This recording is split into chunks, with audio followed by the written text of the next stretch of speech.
Arataza, Kawa, Haya, Mashamayam, Nawa, Lakam, Yawam, Masalak Nawa, Waf Nawa, Masalak Nawa, Waf Yanawa, Wala'a, Nabaya Nawa, Banasaya one, Abo, Awashai Nawa, Man, Rai, Kaya, Laka, Hamalakwaf, Waha'ala, Wahata Paraf, Daiwalamyam,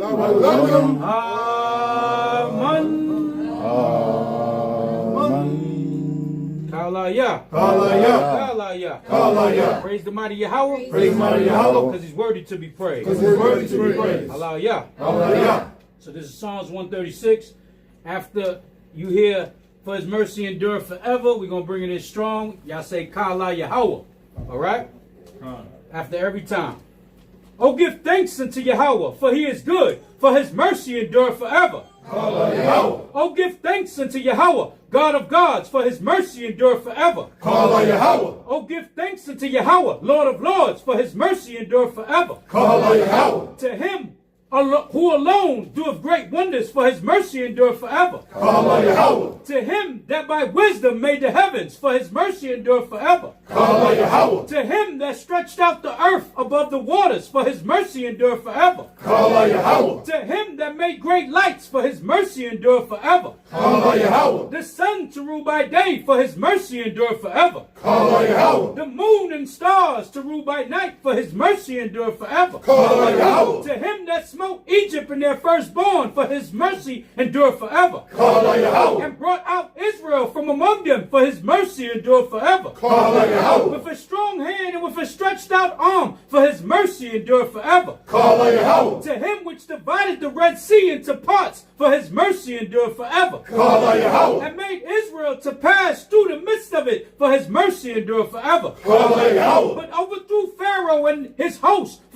in the Red Sea, for his mercy endure forever. Kala Yahweh. To him which led his people through the wilderness, for his mercy endure forever. Kala Yahweh. To him which smote great kings, for his mercy endure forever. Kala Yahweh. And slew famous kings, for his mercy endure forever. Kala Yahweh. Sihon, king of the Amorites, for his mercy endure forever. Kala Yahweh. And Og, the king of Bashan, for his mercy endure forever. Kala Yahweh. And gave their land for a heritage, for his mercy endure forever. Kala Yahweh. Even an heritage unto Israel, his servant, for his mercy endure forever. Kala Yahweh. Who remembered us in our low estate, for his mercy endure forever. Kala Yahweh. And have redeemed us from our enemies, for his mercy endure forever. Kala Yahweh. Who giveth food to all flesh, for his mercy endure forever. Kala Yahweh. Oh, give thanks unto Yahweh, unto the God of heaven, for his mercy endure forever. Kala Yahweh. The word of Yahweh. The word of Yahweh. Hashem Yahushai. Hashem Yahushai. Kala Yah. Kala Yah. Kala Yah. Kala Yah.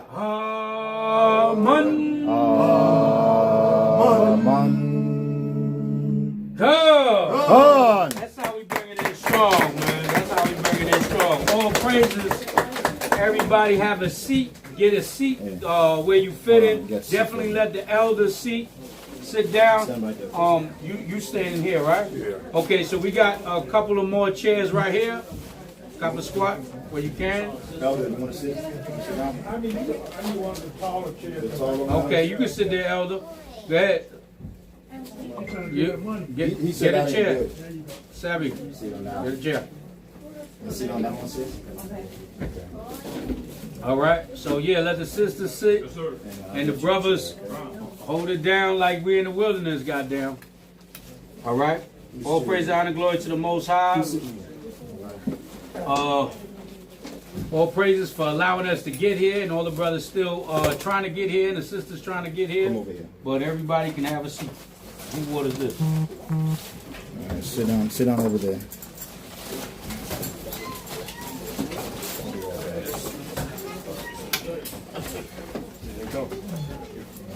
Definitely ain't comfortable, but it's all right. Trust me. So everybody know what today is? You need to see, Dedication. Feast of Dedication. Are y'all dedicated? That was kind of weak. That was very weak. Definitely working on it. Y'all working on it? I am. I know. Definitely, but it's the Feast of Dedication, also known as the Feast of what? Y'all gonna cheat if y'all seen the balloons upstairs. What is also known as? Feast of Lights. Feast of Lights. What else is it known as? Hanukkah. There you go. So that's what we live in, that's what we in. Let's start off. I want to get real quick. Give me Alexander. Anybody that got the Zondervan Compact Bible Dictionary? We're gonna go into a little bit of commentary from the so-called white man. What's going on? All right. If you're an Israelite, especially on these streets, you should have this Bible dictionary. If it's not on you today, we understand, but you should have it in your archive. All right. This is one of the Bible dictionaries that all Israelites use on the streets. All right. So let's get Alexander the Great, and somebody get Daniel 8. Get 8 and 18. You got it? Go ahead. This is the commentary. Alexander the Great. Alexander the Great, son of Philip, king of Macedon and Olympus. Right. So first of all, Alexander the Great. This is the reason why they took the Apocrypha out of the Bible, because the Apocrypha shows actual, well, all of this is actual history, but it actually shows history of when the so-called white man came into power. And this is why they say that we're a hate group, because we teach the truth out of the Bible. You understand? And this is actual history that their scholars don't deny, that they teach you about Alexander the Greek, not Alexander the Great, Alexander the Greek freak, and not Giannis. All right, not Giannis Timko, whatever his name is. All right, not him, because they call him the Greek freak. All right, so this is Alexander the Greek of when the so-called when the white man came into rulership on this earth and has been ruling ever since, besides the Dark Ages. So go ahead. Negro princes, born 356 BC, although not named in the Bible. He is described prophetically in Daniel. Right. He is what? Read that again. He is described prophetically in Daniel. He is described prophetically in the book of Daniel. Okay, we're going to go into that. Daniel 8 and 11. Don't let go of that, though. All right. Daniel 8 and 11.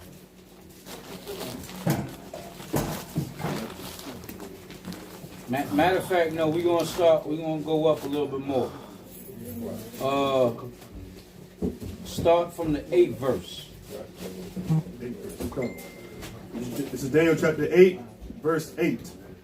Therefore, the he-goat waxed very great, and when he was strong, the great horn was broken. Right. So the he-goat is the Greeks empire. The Greeks empire. All right. The horn is who? Alexander. We're gonna prove it. We're gonna show it to you. But the white man knows in the commentary. All right. Sometimes you gotta spit out the bones and eat the meat. All right. A lot of things that the white men have, they do have our history. They have our history. They have our records. So certain things we gotta go to read and just show. It helps. It helps prove our points in the Bible. So that's why we're going to that. Okay, go ahead. And for it came up 4 notable ones toward the 4 winds of heaven. So who's his 4 notable ones? Okay, the 4 notable ones is his 4 generals after he died.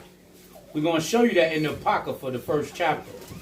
All right, Maccabees, the 1st chapter. Okay, go ahead. Verse 9. And out of one of them came forth a little horn, which waxed exceeding great toward the south, and toward the east, and toward the pleasant land. Go ahead. And it waxed great, even to the host of heaven. Right. And now who's that horn that came out of that? Out of them 4 generals? Anybody know?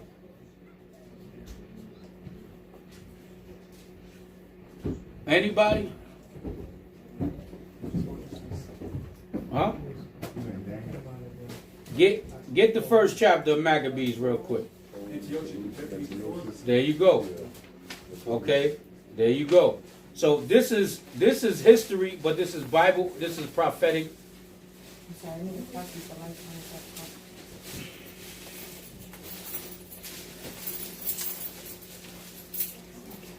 Okay, this is showing you that the Bible is not make believe. It's far from make believe. Okay, La'ah, Jojo, La'ah. All right. Somebody who got Maccabees? You got Maccabees? All right. We got to read it loud because the people on the live stream can't hear us because we ain't got no microphones. All right. So let's go to this real quick. We're gonna keep Daniel's the 8th chapter. Just ride with us back and forth. All right. Go ahead. First chapter 1, verse 1. The book of First Maccabees, chapter 1 and verse 1. And it happened after that Alexander, son of Philip, the Macedonian, who came out of the land of Chittim, had smitten Darius, king of the Persians and Medes. Right, because that was the kingdom before the Greeks. Before the Greeks came into power, it was the Persians and the Medes ruling. Go ahead. That he reigned in his stead, the first over Greece. The first over Greece, okay? That's that horn that came out that goat. Okay, go ahead. And made many wars, and won many strongholds, and slew the kings of the earth. That's what he was doing. Okay, that's why they call him Alexander the Great. But there wasn't nothing great about this damn demon. All right, because if y'all do the history, y'all find out that he was sleeping with everything under the heavens. Okay, go ahead. Verse 3. And went through to the ends of the earth, and took spoils of many nations, and so much that the earth was quiet before him. Whereupon he was exalted, and his heart was lifted up. And who does that sound like? Esau. That sounds like the so-called white man. Right. Okay, he goes everywhere. He puts his sanctions on other countries. He tells them they can't have nuclear missiles, but we can. You can't do this. You can't do that. How you going to somebody else's land and tell them what they can't do? That's like somebody coming to your house, right? And they tell your wife she got to go in the kitchen and cook something right in front of you. You can't do nothing about it. Imposing their life on you, their ways of Right. life on you. Right. Go ahead. Verse 4. And he gathered a mighty strong host, and ruled over countries, and nations, and kings, who became tributaries unto him. And Right. And you remember it say go to war with the host of heaven. That's what it tells you in the book of Daniel. Okay, go ahead. Verse 5. And after these things he fell sick, and perceived that he should die. Right, because he done caught something. He caught the monster. All right, he caught the monster, and it was just time for him to go. Go ahead. Verse 6. Wherefore he called his servants, such as were honorable, and had been brought up with him from his youth, and parted his kingdom among them, while he was yet alive. So now let's go back to Daniel, because this is his 4 generals that is speaking about. Now read that part of verse 8.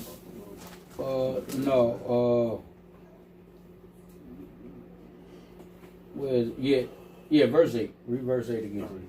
This is Daniel chapter 8, verse 8. Therefore, the he-goat waxed very great, and when he was strong, the great horn was broken. And for it came up 4 notable ones toward the 4 winds of heaven. So that was the four generals that he passed his kingdom to.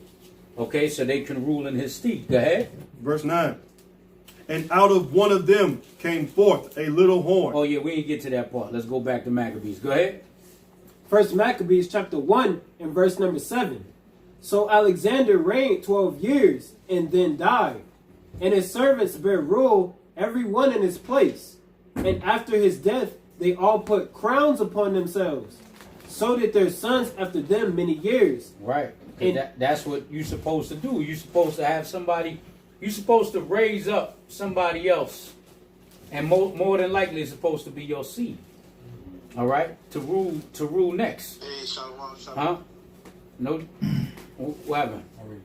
I read. 11. All right. So anybody knows the four general names? Okay. You know. Who is that? What he got his note? He got his notes open. Okay, off the rip. Say it again slowly so everybody can hear.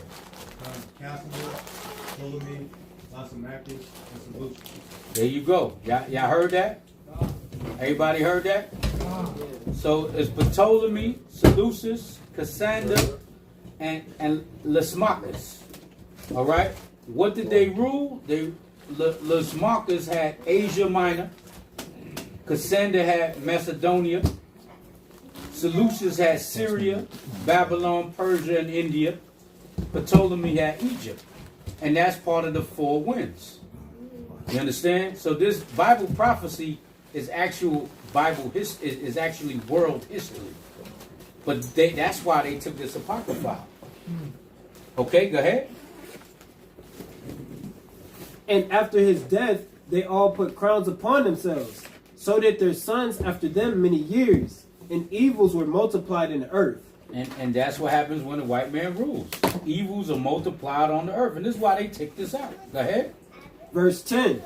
And there came out of them a wicked root, Antiochus, surnamed Epiphanes, son of Antiochus the king. So let's go back to Daniel's the 8th chapter now. Okay. To verse 9. This is Daniel chapter 8, verse 9. And out of one of them came forth a little horn. So that's the little horn that came out of the four notable ones. Antiochus Epiphanes. Okay, go ahead. Which waxed exceeding great toward the south and toward the east and toward the pleasant land. Verse 10. And it waxed great even to the host of heaven, and it cast down some of the host and of the stars to the ground. And who's the host and the stars? Israelites. Okay? That's why when you read about the stars falling from heaven, that's us as well as it also is twofold. It goes for the celebrities and everybody. All right? But go ahead. And stamped upon them. Right, and he stamped upon them. Now let's go back to Maccabees. First Go Maccabees chapter 1 and verse 10 again. And there came out of them a wicked root, Antiochus, surnamed Epiphanes, son of Antiochus the king, who had been in hostage at Rome, and he reigned in 137th year of the kingdom of the Greeks. So now let's go back to the Bible dictionary. Go ahead. When it says from Daniel, he was prophesied in Daniel. Go ahead. He is described prophetically in Daniel, the he-goat, from the west with the notable horn between his eyes.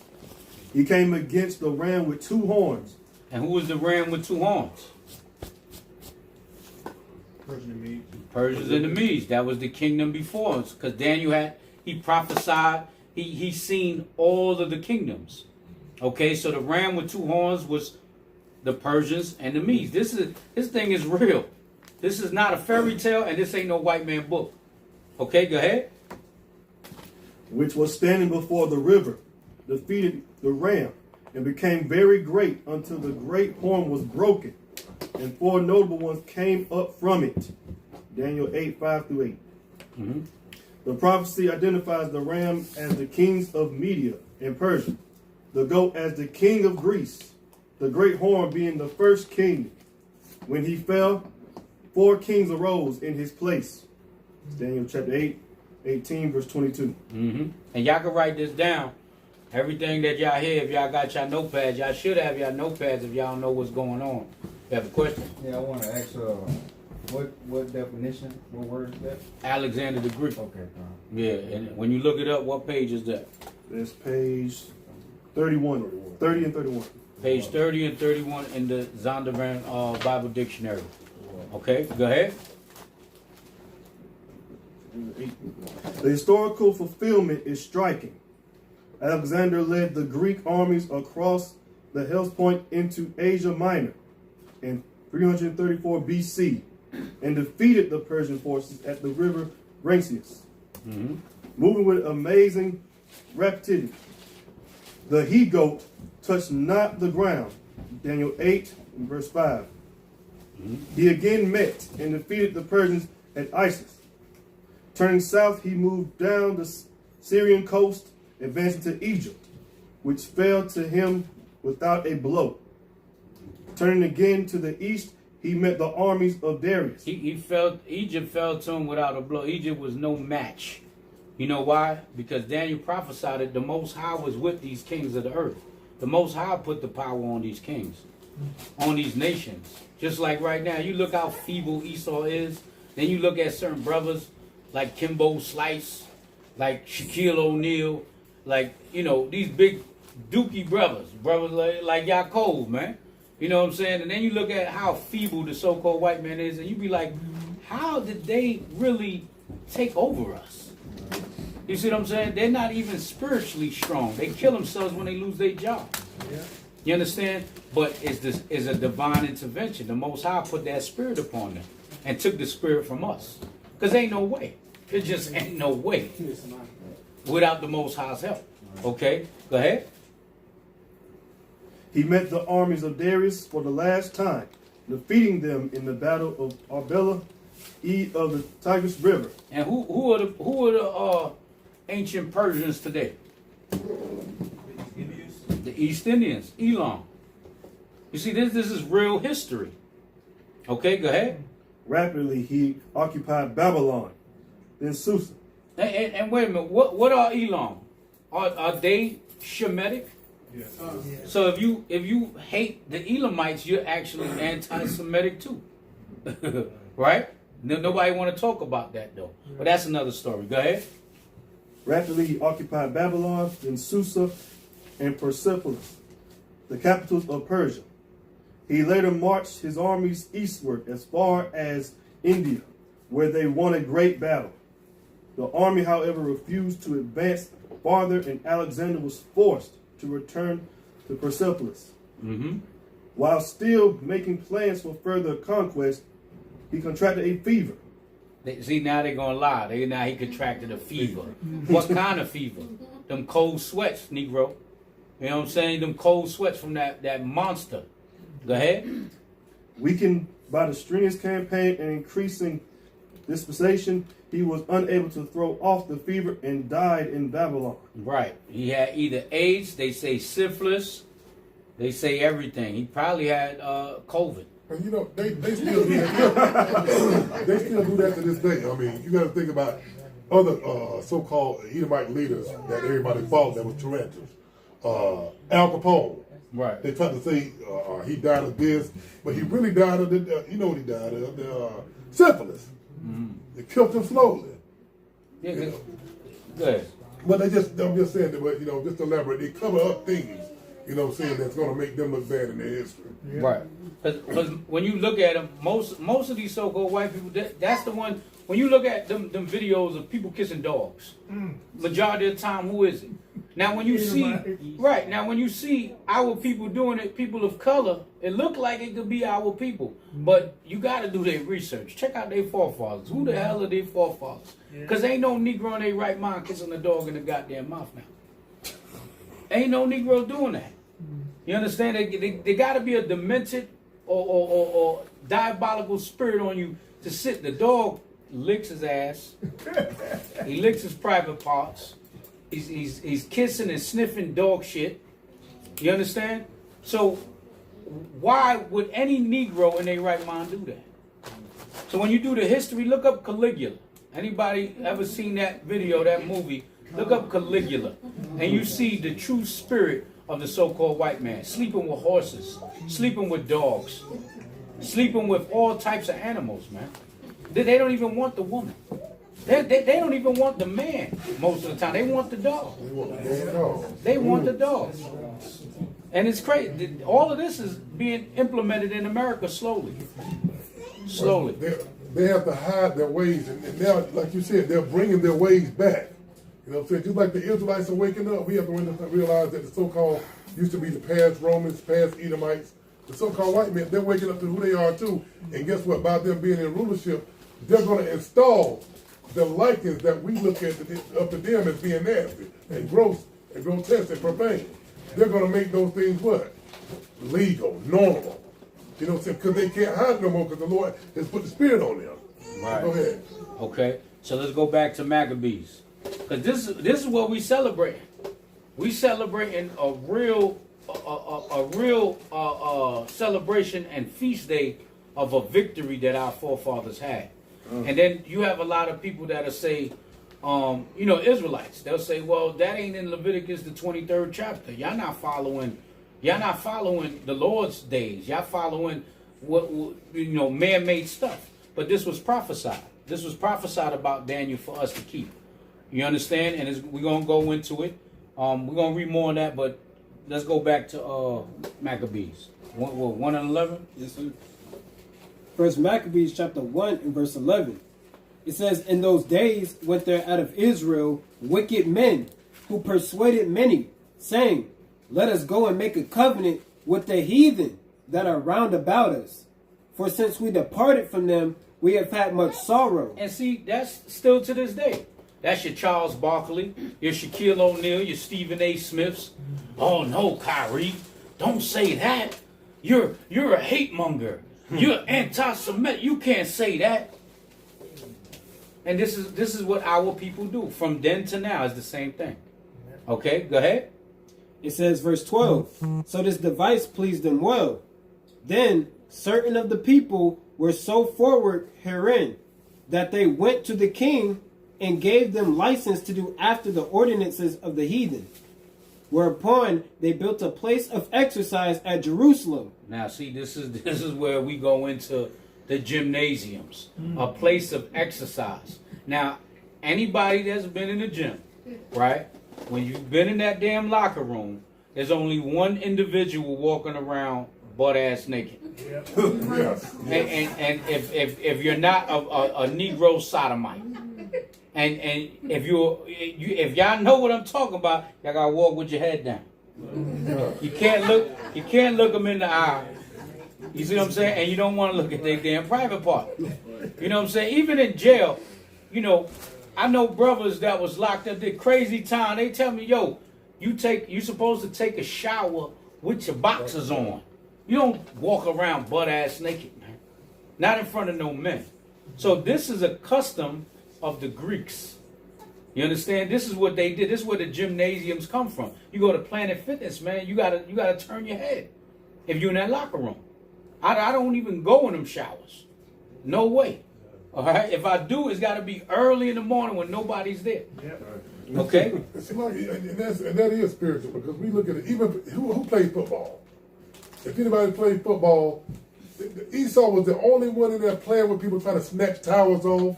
You know what I'm saying? Playing certain games, and now by coming to this truth, you really see it. He's exposed. Yeah. You know what I'm saying? So hold that now. Where you at with the gymnasium? Let's go back to Daniel. You read the rest of Daniel now. Daniel 8 and where we was at? Start with 11 again. We're going to finish that up. Just read to the 14th verse. Daniel chapter 8, verse 11. Yea, he magnified himself, even to the prince of the host. And by him the daily sacrifice was taken away. Right. The daily sacrifices of what? The priest. Okay, go ahead. And the place of his in the place of his sanctuary was cast down. And this is prophetic. This is what happened to us during the time of the Maccabees. Go ahead. Verse 12. And an host was given him against the daily sacrifice by reason of transgression. And it cast down the truth to the ground. So what's the truth? What's the truth? The laws. Cast the laws to the ground. Go ahead. And he practiced and prophesied. Practice and prosper. Oh, so I can practice and prosper. Go ahead. Verse 13. Then I heard the one saint speaking, and another saint said unto that certain saint which spake, how long shall be the vision concerning the daily sacrifice and the transgression of desolation? Right. The transgression of desolation. How long is this going to happen? How long are they going to keep this thing going? Go ahead. to give both the sanctuary and the host to be trodden underfoot. And that's still Israel to this day. You look through the scriptures, how long? How long are we going to be in this conditions? You had, what was the boxer? To this day. Oh yeah, Deontay Wall, to this day. Go ahead. Verse 14. And he said unto me, unto 2,300 days, then shall the sanctuary be cleansed. Okay, so there was a time limit. That adds up with the time of the Maccabees. So let's go back to First Maccabees now. The book of First Maccabees, chapter 1, and verse 14. Again, it says, whereupon they built a place of exercise at Jerusalem, according to the customs of the heathen. See, according to the customs of the heathens. You wouldn't just go in there and play some ball. You know, Jake won't go in there, shoot the ball around, whatever, go work out a little bit. But these are customs of them. This is not customs of us. This is strange to our people. But you're going to have your Charles Barkleys in there. You're going to have your Shaquille O'Neals in there. And when you look at their spirit, all these dudes wore a dress. That show you there's nothing different. This is the same spirits recycled. This is how you know there's regeneration. Right. Okay, go ahead. Verse 15. And made themselves uncircumcised, and forsook the holy covenant, and joined themselves to the heathen, and were sold to do mischief. And they were doing, when you go into the history, they actually made themselves uncircumcised again. Like they was doing procedures just like today. They cutting their whole thing off. And they just leaving a hole in there. It's all types of stuff. Then they adding it to it. You see what I'm saying? So imagine, where did you get the skin from to put it on there? Did you go see the rabbi with the moils? Like they got a bunch of them. They got a bunch of them and they like to chew on them. Where did you get it? Think about it. Where the hell did you get the extra skin from? It's madness. But this is the stuff our people was doing. And not only because they feared them, but they had that spirit of we can't beat them, why not join them? Okay, go ahead. Verse 16. And when the kingdom was established before Antiochus, he thought to reign over Egypt, that he might have the dominion of 2 realms. Right. They want to be greedy, man. White man's greedy. He want everything. He don't want to give us nothing. Go ahead. 17. Wherefore he entered into Egypt with a great multitude, with chariots and elephants and horsemen and a great navy. Right. See, so he had navy, he had elephants. And you could train them elephants. Hannibal trained them when you do that history. And you see them in the circus, man. And the elephant is one of the strongest animals, man. But they were used as transportation and weapons of war, too. Right. At the same time. Right. And even if you kill the elephant, that's a damn blockade, man. That's a barricade. They can't get to you if a damn elephant's right in front of you. You got the upper hand.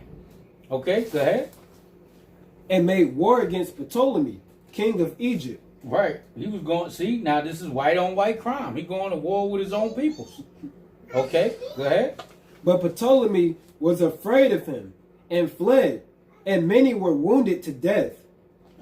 Thus they got the strong cities in the land of Egypt, and he took the spoils thereof. And after that Antiochus had smitten Egypt, he returned again in the 143rd year, and went up against Israel and Jerusalem with a great multitude. Right. Okay, go ahead. And entered proudly into the sanctuary, and took away the golden altar and the candlestick of light, and all the vessels thereof. See, he went in there proudly. And that's what they do. That's what the so-called white man, the white man is the proudest that's the proudest nation on the face of this earth. Okay, go ahead. Verse 22. And the table of the shewbread, and the pouring vessels, and the vials, and the censers of gold, and the veil, and the crowns, and the golden ornaments that were before the temple. They took everything. Okay, they took everything. Go ahead. All which he pulled off. He took also the silver and the gold, and the precious vessels, Also, he took the hidden treasures which he found. He took even the hidden treasures. Most of this stuff is where's most of this stuff at now today? In the Vatican. In the Vatican. You see, they got everything, and that's why you could use some of the commentary. Don't use all of it. Don't believe everything you read now. Okay, but the scriptures it lines up with most of this stuff. All right, go ahead. Verse 24. And when he had taken all away, he went into his own land, having made a great massacre, and spoken very proudly. Yeah, now he talking his smack. Yeah, we did that. We ran them Israelites. Look, we got the damn showbread. They probably throwing it. You know what I'm saying? The vessels. Probably the white man's a demon, man. He's probably ejaculating on it. Doing all manner of Yeah. sin, man. And you think to the day, okay, their chief house of worship is the Vatican. Mm-hmm. And you look at these things right now, how we sit here, like, okay, our people follow after Catholicism and so forth, right? But they're not understanding that we see these beautiful golden and diamond things that sit in front of the Pope. You know what I'm saying? While he's doing what he do, that stuff belong to us. That's true. You know, and you can make sure, damn rest assured that he has profaned it. That's what they do. They do. They don't care. You know what I'm saying? They'll take many generations of different substances that come out of man. They ain't gonna say it. You feel me? Right. And they'll glorify it and having that stacked on top of each other in a damn some kind of seance yearly. Right. look at what they call it when you could sleep with dead people. When you sleep with dead people, necromancy when you bring them from the dead. What's it called? Necrophilia. Necrophilia. That joker is legal in some states in America. Somebody look that up real quick. Necrophilia. What states is it legal in? So you telling me they took all of this stuff as proud as they was and they wasn't doing madness on it? Like I said, it sounds funny or chief just bugging, ejaculating. No, this is the devil that we're dealing with. Somebody got it? It says necrophilia in the See what is legal. What states is it legal in? okay. In New York, it says it's just a misdemeanor. In New York, it's just a misdemeanor.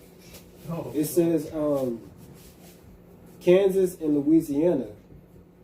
Kansas and Louisiana. And what else? I know that ain't it.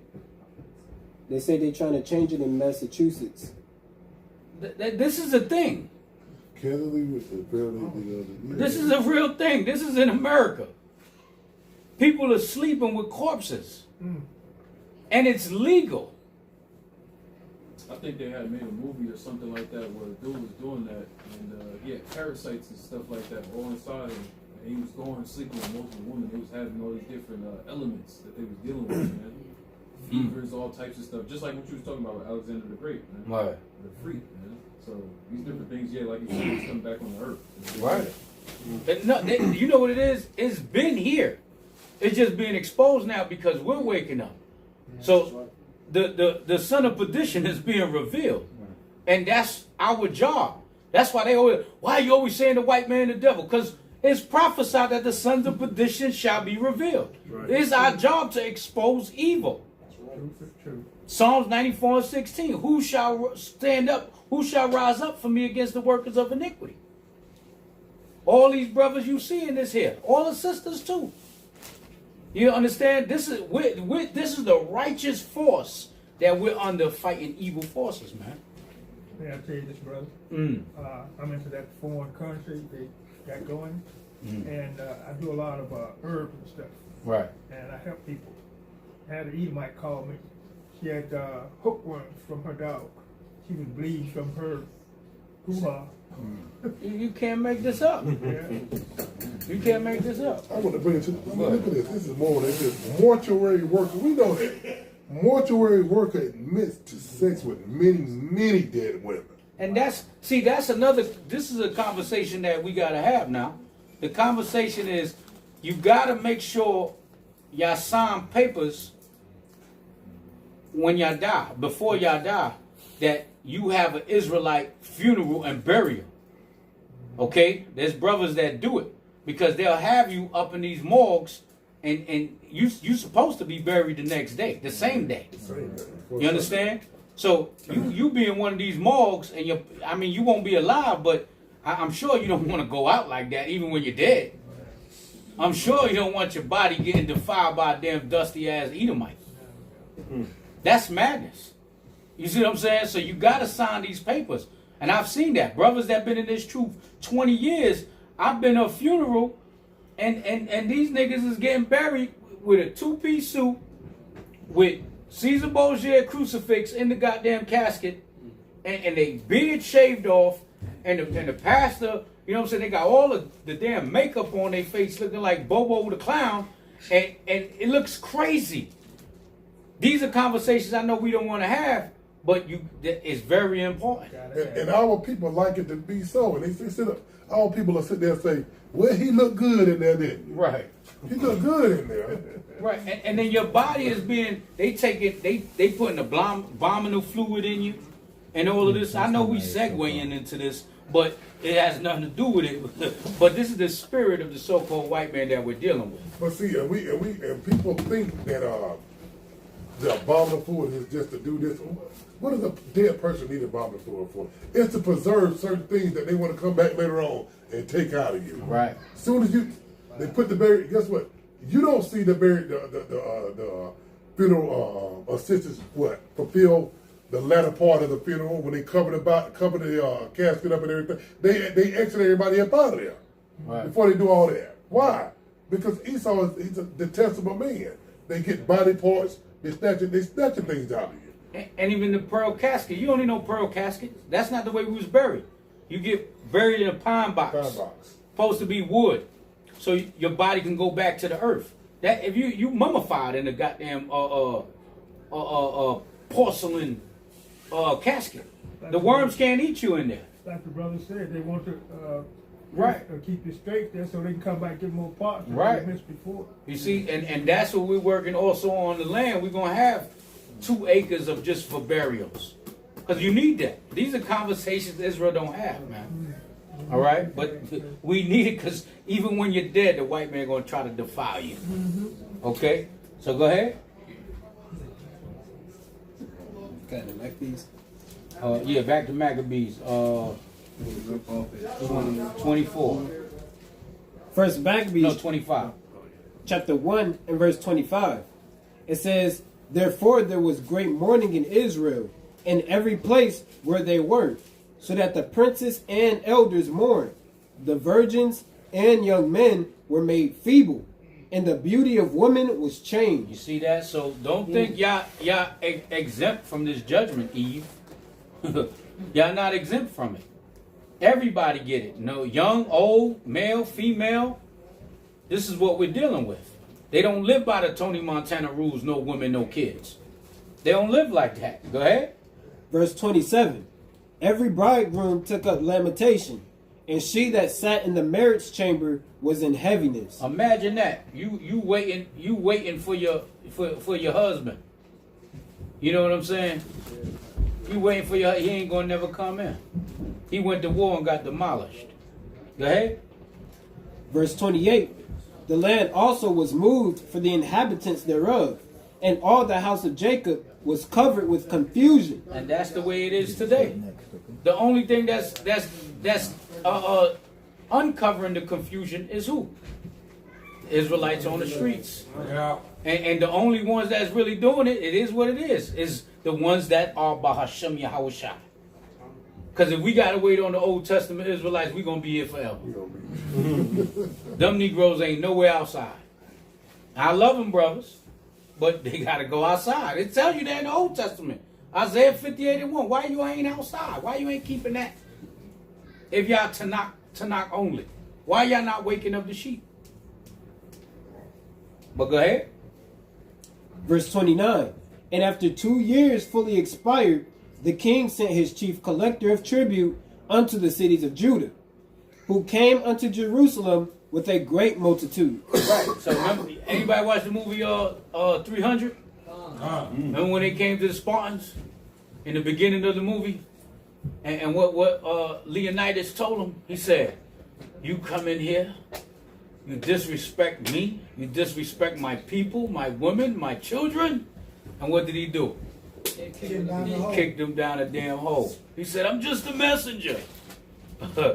Now the Most High ain't dealing with that. Okay, that's the spirit of the Maccabees. We're gonna tap into that. But go ahead. Verse 30. And spake peaceable words unto them, but all was deceit. For when they had given him credence, he fell suddenly upon the city, and smote it very sore, and destroyed very much people of Israel. You see that? And that's what happens. And that's what the white man do. Oh, just take the vaccine. Don't worry about it. But you gotta sign a paper. And if you get sick and die, you can't sue. This is words of deceit. Okay, go ahead. And when he had taken the spoils of the city, he set it on fire, and pulled down the houses and walls thereof on every side. You see that? They didn't even want the spoils. They just taking it to burn it. Like just to mock us, to put like that's crazy. Like if you take the spoils, keep it. What you going you use it. They ain't even want it. They just wanted to destroy us, man. Okay? Somebody said something? Make a mockery out of it. Right, mockery. Go ahead. But the women and children took they captive, and possessed the cattle. He took them women and children, though. Go ahead. Then builded they the city of David with a great and strong wall, and with mighty towers, and made it a stronghold for them. They done took it all, man. Go ahead. And they put therein a sinful nation, wicked men, and fortified themselves therein. They stored it also with armor and victuals. And when they had gathered together the spoils of Jerusalem, they laid them there. They laid them up there, so that they became a sore snare. Right. They threw it out there so they could show us like, yeah, we got all of this, and y'all can't do nothing about it. Go ahead. Oh no. Verse 36. For it was a place to lie in wait against the sanctuary, and an evil adversary to Israel. Evil adversary to Israel. These are not our friends. These are not these are not the people that you're supposed to be at peace with or trying to be at peace with. These are the ones that you're not supposed to. You're supposed to teach your children not to marry. In this today's society, the ones you're supposed to teach your children not to be like. These are the children of Satan, man. These are the sons of perdition. Go ahead. Verse 37. Thus they shed innocent blood on every side of the sanctuary and defiled it. Go ahead. And so much that the inhabitants of Jerusalem fled because of them. Whereupon the city was made an habitation of strangers, and became strange to those that were born in her, and her own children left her. Everybody left Jerusalem, man. They done chased everybody out, cleared the block out. They what they say? They spun the block. They spun the block. Go ahead. Okay, I'm on my way. Verse 39. Her sanctuary was laid waste like a wilderness. Her feasts were turned into mourning. Her Sabbaths into reproach. Her honor into contempt. Everything was finished. Our feast days, the sanctuary, the temple. Go ahead. As had been her glory, so was her dishonor increased, and her excellency was turned into mourning. And that's what happened. Okay, we're gonna skip a few, but we're gonna try to read more of this, just so we can get to the while all of this is happening, right? You got Israelites sitting there like, yo man, this is how the Maccabees said, yo man, see this. This ain't gonna keep happening now. Y'all ready? Y'all sharp y'all swords, man. And Israelites still this day, and to the end of this truth, I have a problem with certain brothers that's getting the spirit on them. The Lord is putting the spirit on certain brothers, man. You know what I'm saying? The scripture says what? Curses he that holds his sword back from blood, right? You know what I'm saying? One day it's gonna happen. It's going to happen. It's going to be a little different. We're going to be led by Mashiach Yahushua. You know what I'm saying? So you can't get, ill because the brother is thinking these things and talking and conversing amongst each other, because the Lord said what? That those who fear the Lord, they spoke over to one of each other. You feel me? They speaking to each other and merge speaking to each other in the morning. And they're thinking, how long we gonna be here? How long these people gonna be ruling over us? You know what I'm saying? But you know how Jake talking these last days? Like, it ain't gonna be, you know, even back in school, remember? It ain't gonna be too many more of these such and such. You do it, you feel me? That spirit is gonna be back upon us soon, real soon. And listen, we don't teach offense. Israelites are not offensive people. We defense. Come on. So there's nothing wrong with self-defense. But we not out here beating up Edomites and hanging them up. They got us on the ADL talking about we're black supremacists with the mirror of the Ku Klux Klan. We're not hanging white people. First of all, we're not cowards. We don't hide our faces. You understand? That's what they do. They hide their faces. They're your politicians. They're your police officers, your judges. Probably your neighborhood friendly white man. The one that live right next to you that say, hi, neighbor, Mr. Rogers. Damn gynecologist. Everybody. Okay? But go ahead. Verse 41. Moreover, King Antiochus wrote to his whole kingdom that all should be one people. And that's the same thing as today. That's the New World Order. Everybody gonna be one. We're all American. Until the police pull up to a black man's house. Right? We're all one. This is the stuff they tell you. Okay? The what was it? The amendments. It's not for us. No. But they tell you we're all one. And our people wonder why the so-called white man gets away with certain things because it's still written in the books. You know what I'm saying? That they really in their books, a slave is being murdered or hurt by a white person cannot be tried in the court of law. But they do certain things just to keep us asleep. But then when they get away with it, we wonder why.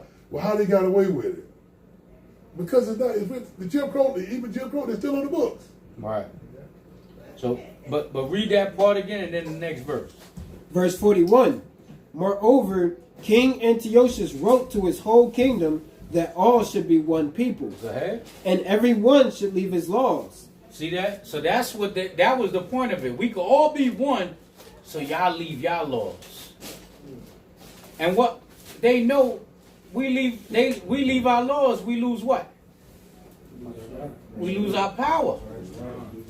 That they know this. This is how they do us dirt. This is the reason why they keep Christianity. They keep the Jehovah's Witnesses knocking on your doors. They keep the Mormons knocking on your doors. That's harassment. But you knocking on our goddamn door. This is private property. How you get over here? Right, probably paying money and everything. Yeah, this is part of the design. Okay, to be one. Part of the new world religion. You could be anything under the face of the earth except an Israelite. It's been proven with Hebrews to Negroes. It's been proven with Kyrie Irving. And they adamant about the mission they got. It's an adamant mission because guess what? It's the most important mission to the heathens. Why? Because if they let us catch a grip, it's over for them. They studied us. They know us. They know our power. They know us, how we move, and how about Yahweh and through the power of Yahweh, he moves. He deals with us when we're doing this, and we don't deal with us when we're doing such. On the building. Go ahead. Verse 43. Or verse 42 again. And every one should leave his laws. So all the heathen agreed according to the commandment of the king.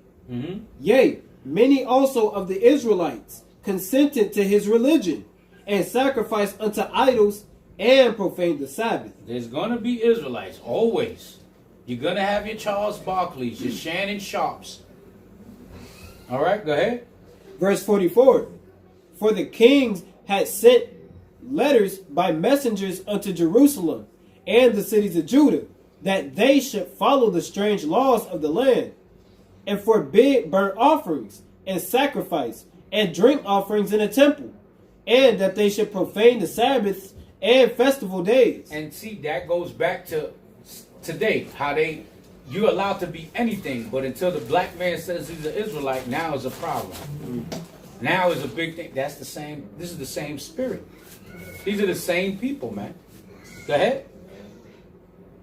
Verse 46. And pollute the sanctuary and holy people. Set up altars and groves and chapels of idols, and sacrifice swine's flesh and unclean beasts. This is what they did to the sanctuary. This is the abomination of desolation. Okay, go ahead. That they should also leave their children uncircumcised, and make their souls abominable with all manner of uncleanness and profanation. Right. They you know, it was illegal to circumcise your own children. Go ahead. To the end they might forget the law and change all the ordinances. You see that? That's key right there. To the end that they might forget the law, man. They pull the same move on us here. Right. The same move. This is all strategic, man. Right. This is all strategic and the devices and the wiles of Satan. Go ahead.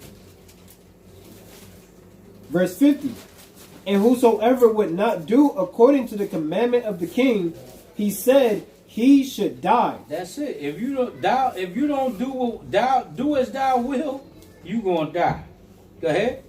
In the self same manner wrote he to his whole kingdom, and appointed overseers over all the people, commanding the cities of Judah to sacrifice city by city. Then many of the people were gathered unto them, to wit, every one that forsook the law. And so they committed evils in the land, and drove the Israelites into secret places, even whithersoever there could flee even wheresoever they could flee for security. Right. So still to this day, sometimes in some of y'all brothers' jobs and sisters' jobs, you got to tuck in your fringes. You can't say you're an Israelite in certain places. Sometimes you got to say, especially if you're working off a Sabbath letter, you know what I'm saying? You got a Sabbath letter for your job, and they be like, well, I didn't know you was Jewish. You got to be like, yeah, I'm a Jew for Jesus. You can't just come out blatant. Now, some brothers and sisters are bold. Hey, I'm an Israelite.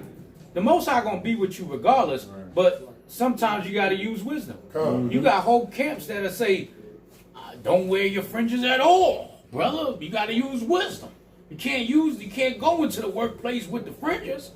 You know what I mean? And yeah, if there's a job that you can't wear your fringes in, tuck them in or keep them in your book bag. Once you clock out, put that joker on and get up out of there. But don't tell people you're not supposed to wear fringes at all. You're just a scary individual. You might as well get uncircumcised again. Go find some foreskin. That's a lot. Come. Good point.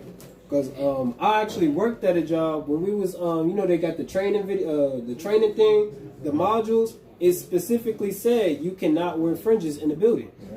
I got a picture of it. It What specifically job is this? said this was a retail. It specifically said there could be no fringes on your clothes, specifically. But you can wear ripped jeans and all that, but no fringes. And it's starting to get out there. They starting to recognize what them fringes are. Right. They starting to they calling us fringe groups. Fringe groups, yeah. Yeah, actually, when I was working over in Cumming at American Boa, my first day there, I sat there and had the orientation and everything like that. Another Jake came up to me. He was the supervisor. He said, "Yeah, you can't wear those fringes." So to me, so why I can't wear them? He got stuff hanging off the side of his shirt. Sat there and was like, "Yeah, just tuck them in or something." Yeah. I let him rock, man. I sat there and I kept him out. But yeah, Satan jumps on my people, man. It's getting real in the field, man. It's getting real in the field. That's like, especially with me. I'm the only one at my job wearing fringes, but ain't nobody sitting under me yet. Yeah. I feel like it's coming. Yeah, it's definitely coming, and it's eventually it's gonna be illegal. It's going to be illegal. It's gonna be illegal, just like this time.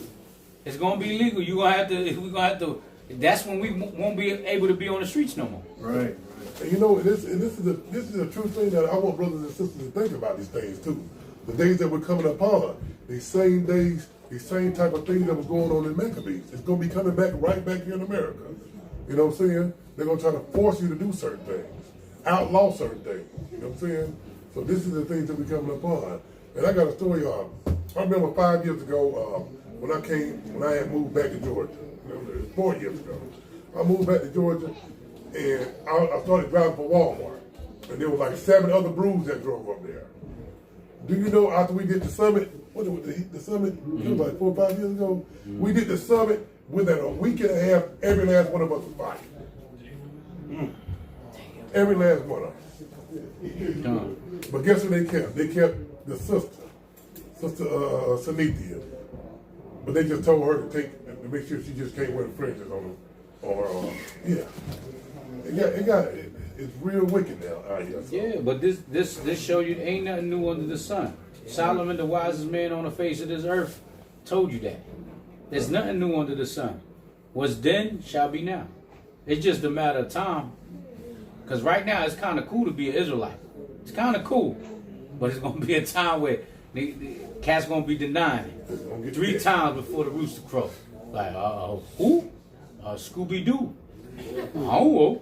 Shalaki, the president just made a anti-Semitic task force. Right. So I don't know what that sound like that's us. Right. Yeah, a bill. He put a bill for anti-Semitic rhetoric.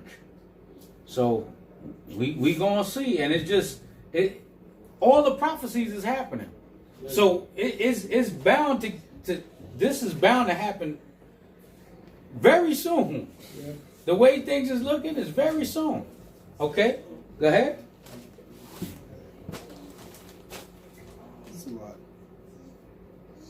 Verse 42. And it says, and every one shall leave his laws.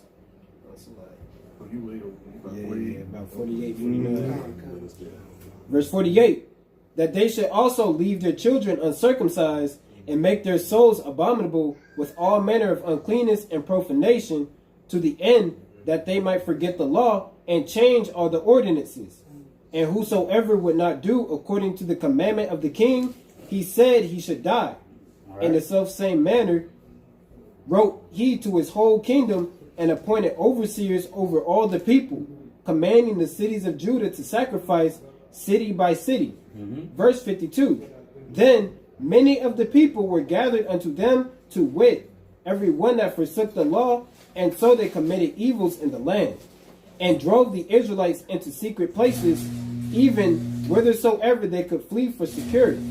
Verse 54. Now, the 15th day of the month, Caslu, in 145th year, they set up the abomination of desolation upon the altar. That was prophesied in the book of Daniel. So for those that don't want to keep, they say this is not in Leviticus, the 23rd chapter. That's the lineup. All right, go ahead. And builded idol altars throughout the cities of Judah on every side, and burnt incense at the doors of their houses and in the streets. And when they had rent in pieces the books of the law, which they found, they burnt them with fire. See that? They burn them with fire, man. And what kind of incense was they lighting? Because I ain't gonna hold you. I used to have an incense and oil table, and for some reason the most stinkest damn incense was patchouli. That damn patchouli stunk, and that was Esau's favorite thing, man. They come for the patchouli. I like, yo, this thing stink. I ain't even buy that, but when they was asking me for it, I went and re-up on it, and I was like, yo, this is horrible. And the brother that passed away, the Levite brother that I just told y'all that they gave him the crucifix. Damn, what was his name? Just passed away? Nah, he passed away. That they put the crucifix in his cross, had him in a 2-piece suit. Damn, I forgot his name, man. It's on the tip of my tongue, but I get it. He's the one that told me. He was like, yo, man, you gotta get the patchouli. Them Edomites love it. Edomites love it. That thing stink. It smell like it stinks, man. And anytime y'all in the incense store, ask to smell patchouli and see what I'm talking about. See how that thing stink. Go ahead. Verse 57. And wheresoever was found with any the book of the testament, or if any consented to the law, the king's commandment was that they should put him to death. Aren't they trying to ban the Bible? Go on. California is already working on that. This is what it is. This is show you all of this is coming back. Go ahead. Thus did they by their authority unto the Israelites every month, to as many as were found in the cities. See, so they had the task force looking for them. Okay, go ahead. Now the 25th day of the month, they did sacrifice upon the idol altar, which was upon the altar of God. At which time, according to the commandment, they put to death certain women that had caused their children to be circumcised. You see, well, y'all women ain't exempt. Don't think because y'all not on the streets, on the highways and byways, all right, don't think that y'all exempt. Okay, go ahead. Salakia, you notice the date of it, right? The 20th day, the 25th day of the 10th month, right? That goes into that pagan spirit that always comes with Christmas. Right. That Saturnalia spirit, that Nimrod spirit, that spirit always been down with the 25th month of the 10th month, the 25th day of the 10th month. That's why we come into December, you know what I'm saying? And it goes into the 25th day, what they are, they paganism, right? There's nothing new underneath the sun. So when it reads that, what's that? What was that verse 58? Was that 50 or 57? It was 59. 59. You know, we see that in verse 59. That's that pagan Christmas spirit that we see all of our people in right now too. Go ahead. Verse 61. And they hanged the infants about their necks, and rifled their houses, and slew them that had circumcised them. You see that? They was hanging infants. Y'all got infants in here. They was hanging them by the necks, man. Go ahead. Howbeit, many in Israel were fully resolved and confirmed in themselves not to eat any unclean thing. Wherefore they chose rather to die, that they might not defile with that they might not be defiled with meats, and that they might not profane the holy covenant. So then they died. And who was that? That's the elect, man. That's the elect. The elect back then. They just the Most High say he had 70. Was it 70? 7,000 men that didn't bow down the knee to Baal. Yeah.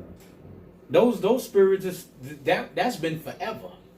Because if it wasn't for that remnant, it tell you that we'd be all like Sodom and Gomorrah. Right. So the Most High always had that remnant, man. Go ahead. Verse 64. And there was very great wrath upon Israel. Right. So now we got the context of what we're dealing with. Now let's get to the meat and potatoes, goddamn. Let's get to why we're glorifying this week. You know what I'm saying? Because I'm tired of us being beat down. I want to hear about us winning. Sure. All right, let's go into it. Let's start from the first verse, second chapter. Come on, go ahead. This is First Maccabees chapter 2, verse 1. In those days arose Mattathias, the son of John, the son of Simeon, a priest of the sons of Jorid, from Jerusalem, and dwelt in Modin. And he had 5 sons: Jonan, called Caius, Simon, called Thassus, Judas, who was called Maccabees, Eleazar, called Abiram, and Jonathan, whose name was Apphus. What's her name? What's the prophet? Verse 6. And when he saw the blasphemies that were committed in Judah and Jerusalem, he said, Woe is me! Wherefore was I born to see this misery of my people and of the holy city, and to dwell there, when it was delivered into the hand of the enemy, and the sanctuary into the hand of strangers. Right, so you're going to have that elect, man, and them brothers, certain brothers that's just, they not fearful, man. Because you got even Israelites, they scared. When we did the January 6th pull-up, when they was going crazy and invading the White House, you had Israelites talking about, why was y'all out there? The Bible tell you we're going to prophesy against Mount Eden. What was it? Mount Seir. You know what I'm saying? So why are we out there? Because it's part of prophecy, damn it. Babylon is fallen and we on the front line. And that's it. It's not for everybody. We don't expect everybody to pull up. It's all right though. You know what I'm saying? We ain't need 1,000 men marching. A couple, 7, 8 brothers. You know what I'm saying? In front of 1,000, about 20, 30,000 Edomites going crazy, climbing walls like Spider-Man. Go ahead. Verse 8. And just to mind you, when you read, we just read It was just Mattathias and his sons. It wasn't a whole big army. You know, later on, they that spirit of bravery and that spirit of war was contagious from them, and they passed it to the other men. You know, they riled those soldiers up. But you don't need, the Most High don't deal with numbers. Okay, go ahead. Verse 8. Her temple is become as a man without glory. Mm-hmm. Her glorious vessels are carried away into captivity. Her infants are slain in the streets. Her young men with the sword of the enemy. What nation hath not had a part in her kingdom and gotten of her spoils? All her ornaments are taken away. Of a free woman she is become a bondslave. Mm-hmm. And behold, our sanctuary, even our beauty and our glory, is laid waste, and the Gentiles have profaned it. To what end, therefore, shall we live any longer? Then Mattathias and his sons rent their clothes and put on sackcloth and mourned very sore. All right, go ahead. In the mean, while the king's officers, such as compelled the people to revolt, came into the city of Modin to make them sacrifice. So they didn't give a damn. They're going to make their sacrifice. Go ahead. Verse 16. And when many of Israel came unto them, Mattathias also and his sons came together. Then answered the king's officers and said to Mattathias on this wise. Hold on, okay, Salaki. Now watch what's about to happen here. This is where you get your Charles Barkleys, your Shannon Sharps, and all these fake wannabe leaders in Israel. You know what I'm saying? Leading people astray. Watch what's about to happen. Keep reading, King. Thou art a ruler and an honorable and great man in this city, and strengthened with sons and brethren. Now therefore come thou first and fulfill the king's commandment, like as all the heathen have done. So they went to the mighty man. They went to the mighty man and came with that what? That pleasant, sore, soft tongue. Hey, you know, you're a great man. You feel me? You can do this. But they wanted to work for their good, and not for the good of Yahweh Shem Yahushua. And there's going to be a lot of that that's going to be done in these last days that we're standing in right now. It's about to be upon us real soon. You know what I'm saying? But like Chief said, it's all to fulfill prophecy. Right, and every age group, every generation has that one individual that's on like a platform. Like during the 80s, the 70s, you have Muhammad Ali, right? You get one. Who was the next one? You had Muhammad Abdul Rauf. His name was also, it was changed to that from Chris Jackson. They banned him out of the NBA because he didn't want to stand up for the anthem. He didn't want to do that, and he was nice. Muhammad Abdul Rauf was nice. You got what was this dude? The one that was on the 49ers, the taking a kneel, Colin Kaepernick. Then you got Kyrie now. You see, so there's always that one example that puts that fire. Even if Jake still don't understand that we're Israelites, there's always an example of a brave, strong brother. You know what I'm saying? The Most High put that there so we can't all just be feeble, man.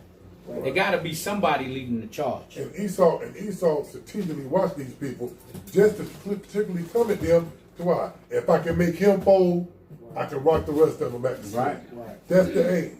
Right. But go ahead, kid. But mind you, the money that's involved now in these sports, that's why, you know, I don't know, Kyrie doing what he's doing now, but he's for you to turn down that much money and not take the jab.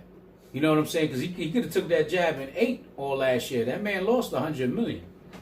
That's a lot of damn money. More than likely, we ain't gonna see that until the kingdom. Everybody in this room, we ain't gonna see that type of bread until the kingdom. You know what I'm saying? Most High willing. So just think about it. For you to do that, that's a lot of integrity, man. To hold that line, that's the spirit of the Most High. The Most High used who He want. He used the Greeks to whip our ass. He used the Persians and the Medes. He uses everybody. So the Most High uses, even if they don't come full throttle into this truth, the Most High still uses these men. Okay, go ahead. Yea, and the men of Judah also, and such as remain at Jerusalem. So shalt thou and thy house be in the number of the king's friends. And thou and thy children shall be honored with silver and gold and many rewards. Right, come and get this money. We got it. You know what I'm saying? You can keep your job. You can do all of this. All right, come take the jab, goddamn. Go ahead. Verse 19. Then Mattathias answered and spake with a loud voice, though all the nations that are under the king's dominion obey him, and fall away every one from the religion of their fathers, and give consent to his commandments. Yet will I and my sons and my brethren walk in the covenant of our fathers. God forbid that we should forsake the law and the ordinances. We will not hearken to the king's words to go from our religion, either on the right hand or the left. That's cold, man. That's the spirit of Yahweh Bashem Yahweh Shah. Ain't no folding, ain't no bending. Okay, go ahead. Verse 23. Now when he had left speaking these words, there came one of the Jews in the sight of all to sacrifice on the altar, which was at Modin, according to the king's commandment. Right, so here he come with his damn abomination. You got that. You always got that one. Yeah, he got pig feet, chitlins. Go ahead. Verse 24. Which thing when Mattathias saw, he was inflamed with zeal, and his reins trembled. Neither could he forbear to show his anger according to judgment. Wherefore he ran and slew him upon the altar. He took that man's head off, man. He said, nah, you ain't doing this. At least not in front of me. You know what I'm saying? Shalpar, you gonna come sit up here? You back good? I'd rather stand up for a little bit, King. All right. Okay, go ahead. Verse 25. Also the king's commissioner who compelled men to sacrifice. The commissioner. Who's the commissioner? What's his name? Something Silver. In the Adam NBA. Silver. Adam Silver. Yeah. Goddamn Adam Silver now. Go ahead. Salakia, and I also could go to the people that be in the background, the managers and all that type of stuff. Who did Michael Jackson call the devil again? Tommy Mottola. Who was the dude that was raping NWA? What's his name again? Jerry Heller. Right. Those are people too, the king's commissioners, the people that they send to manipulate our people. They call them the handlers. The handlers. Right. Yeah. They call them the handlers. There was a song concerning who was that? Kanye made that song about Tommy Mottola. Not Ice Cube. No, there was another one. No, there was another song. But no Vaseline. No, it's that's a good one. But you seen that though in the movie of NWA?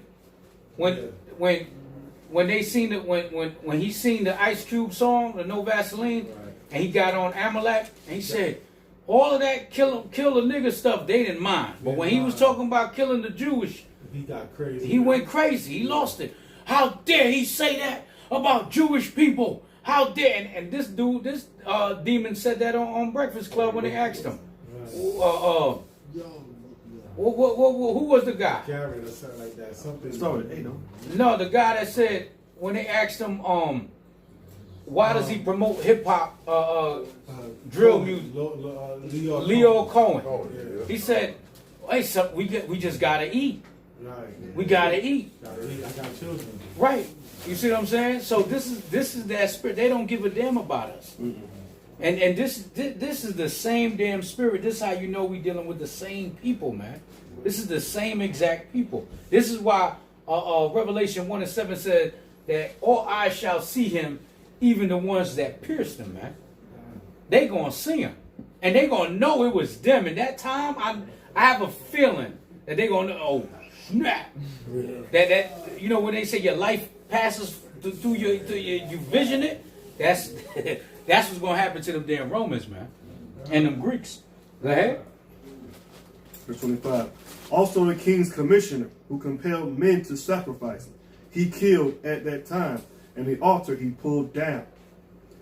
Thus dwelt he zealous for the law of God, like as Phoenicius did unto Zambri, the son of Salmon. And Mattathias cried throughout the city with a loud voice, saying, whosoever is zealous of the law, and maintaineth the covenant, let him follow me. Right, so let those follow him. So now, y'all can read the rest of that on your own. We're going to try to breeze through it a little bit. Let's go to the 3rd chapter. Let's start from the 1st verse. Okay, so y'all see Mattathias was Big Papa there, right? Now we're gonna get into the son now, okay? Because not when you look at that too, all like you look at the basketball players, baseball players, people that have like Ken Griffey Jr. and his father was Ken Griffey Sr. Only certain, and Kyrie his father was an NBA player. So only certain times that the son is greater than the father. That only happens certain times. Who's the like LeBron? LeBron, his son ain't no way. You know what I'm saying? His son needs spiritual power to get like his pops. It ain't gonna happen. Carmelo Anthony's son, it ain't gonna happen. I heard Carmelo Anthony's son be balling. Yeah, but he ain't doing what his father did. Yeah, Steph Curry, you know, he surpassed his father. You know what I'm saying? So that only happens. That happens. Not Dwayne Wade. Oh, Dwayne Wade. We don't want to mention Dwayne Wade. He's I don't even know Dwayne Wade. Right. Yeah, he gonna surpass his mama. But so this is a Steph Curry and Dell Curry right here. Shaquille O'Neal, Sharif O'Neal. Yeah, that's horrible. But he ain't even. Yeah, it's just not happening. You know, but that's the best comparison I could give this to. Okay, go ahead. 1 Maccabees chapter 3 and verse 1. Then his son Judas, called Maccabees, rose up in his stead, and all his brethren helped him, and so did all they that held it with his father. And they fought with cheerfulness the battle of Israel. They fought with cheerfulness, like, yo, we having fun out here. Yo, did you see how his head flew off his shoulders? I bet you I knocked that Greek head further than yours. Like, that's the type of spirit our brothers had back then. Go ahead. So he gat his people great honor, and put on a breastplate as a giant, and girt his warlike harness about him, and he made battles, protecting the host with his sword. And see, it says he put on a breastplate as a giant. So this just to show you that also you can line that up, showing there wasn't no damn giants the size of light poles out here sleeping with little women. You know what I'm saying? Imagine a giant the size of a light pole putting their stuff in a woman. They're gonna break them. They're gonna break in half. Yeah. It's just common sense, but that's just something you can also use there. All right. Judas Maccabeus was a giant in spirit. You understand? That's a giant. Certain elders out here, they're giants. Priest Zabak is a small man, but he's a giant. You know what I'm saying? Y'all leader Naquan, he's a small man, but that's a giant. There's giants out here. They don't have to be the size of light poles. Okay? Because they slay plenty with their sword. They're giants. Okay, go ahead. Verse 4. In his acts, he was like a lion, and like a lion's whelp, roaring for his prey. He was on one. Go ahead. For he pursued the wicked, and sought them out, and burnt up those that vexed his people. And he burned them up. Goddamn. He did. Everybody. This is a spirit. It gives you chills now. This is the type of stuff that gives you chills. Okay, go ahead. Verse 5. Verse 6. Wherefore the wicked shrunk for fear of him, and all the workers of iniquity were troubled, because salvation prospered in his hand. See, they feared it. They feared the man, but what was it that they really feared? Salvation of Israel. The power of the Most High. The Most High anointed that man to destroy these people. Go ahead. He grieved also many kings, and made Jacob glad with his acts, and his memorial is blessed forever. Moreover, he went through the cities of Judah, destroying the ungodly out of them, and turning away wrath from Israel, so that he was renowned unto the utmost part of the earth. His name was ringing bells, man. You know what I'm saying? That guerrilla warfare, this was a master of that. Judas Maccabees was a master of guerrilla warfare. Okay? Chasing you in a mountain. Camouflage in a tree. You see what I'm saying? That on a whole nother level. Okay, go ahead. And he received unto him such as were ready to perish. Then Apollonius gathered the Gentiles together in a great host out of Samaria to fight against Israel. Which thing, when Judas perceived, he went forth to meet him, and so he smote him and slew him. Many also fell down slain, but the rest fled. Right. So he slew him, but watch this here now. Go ahead. Verse 12. Wherefore Judas took their spoils, and Apollonius swore also, and therewith he fought all his life long. So he took that sword and he fought with it. That was his souvenir. He fought with that sword the rest of his life. Okay, go ahead. Now when Saran, a prince of the army of Syria, heard say that Judas had gathered unto him a multitude in company of the fruitful to go out with him to war, he said, the faithful, faithful to go out with him to war, he said, I will get me a name and honor in the kingdom, for I will go fight with Judas and them that are with him, and despise the king's commandments. So he was trying to get a come up on him. He said, yo, if I slay Judas Maccabees, I'm gonna get some brownie points from the king. Right? Go ahead. Verse 15. So he made him ready to go up, and there went with him a mighty host of the ungodly to help him. Right. This was a mighty army of ungodly, disgusting damn bastards. Go ahead. And to be avenged of the children of Israel. And when he came near to the going up of Betharon, Judas went forth to meet him with a small company. Judas had a little bit of food. He ain't had the great army. He like, oh, this is what y'all bringing. This is it. All right, go ahead. Who, when they saw the host coming to meet them, said unto Judas, how shall we be able, being so few, to fight against so great a multitude and so strong, seeing we are ready to faint with fasting all this day? Go ahead. Unto whom Judas answered, it is no hard matter for many to be shut up in the hands of a few.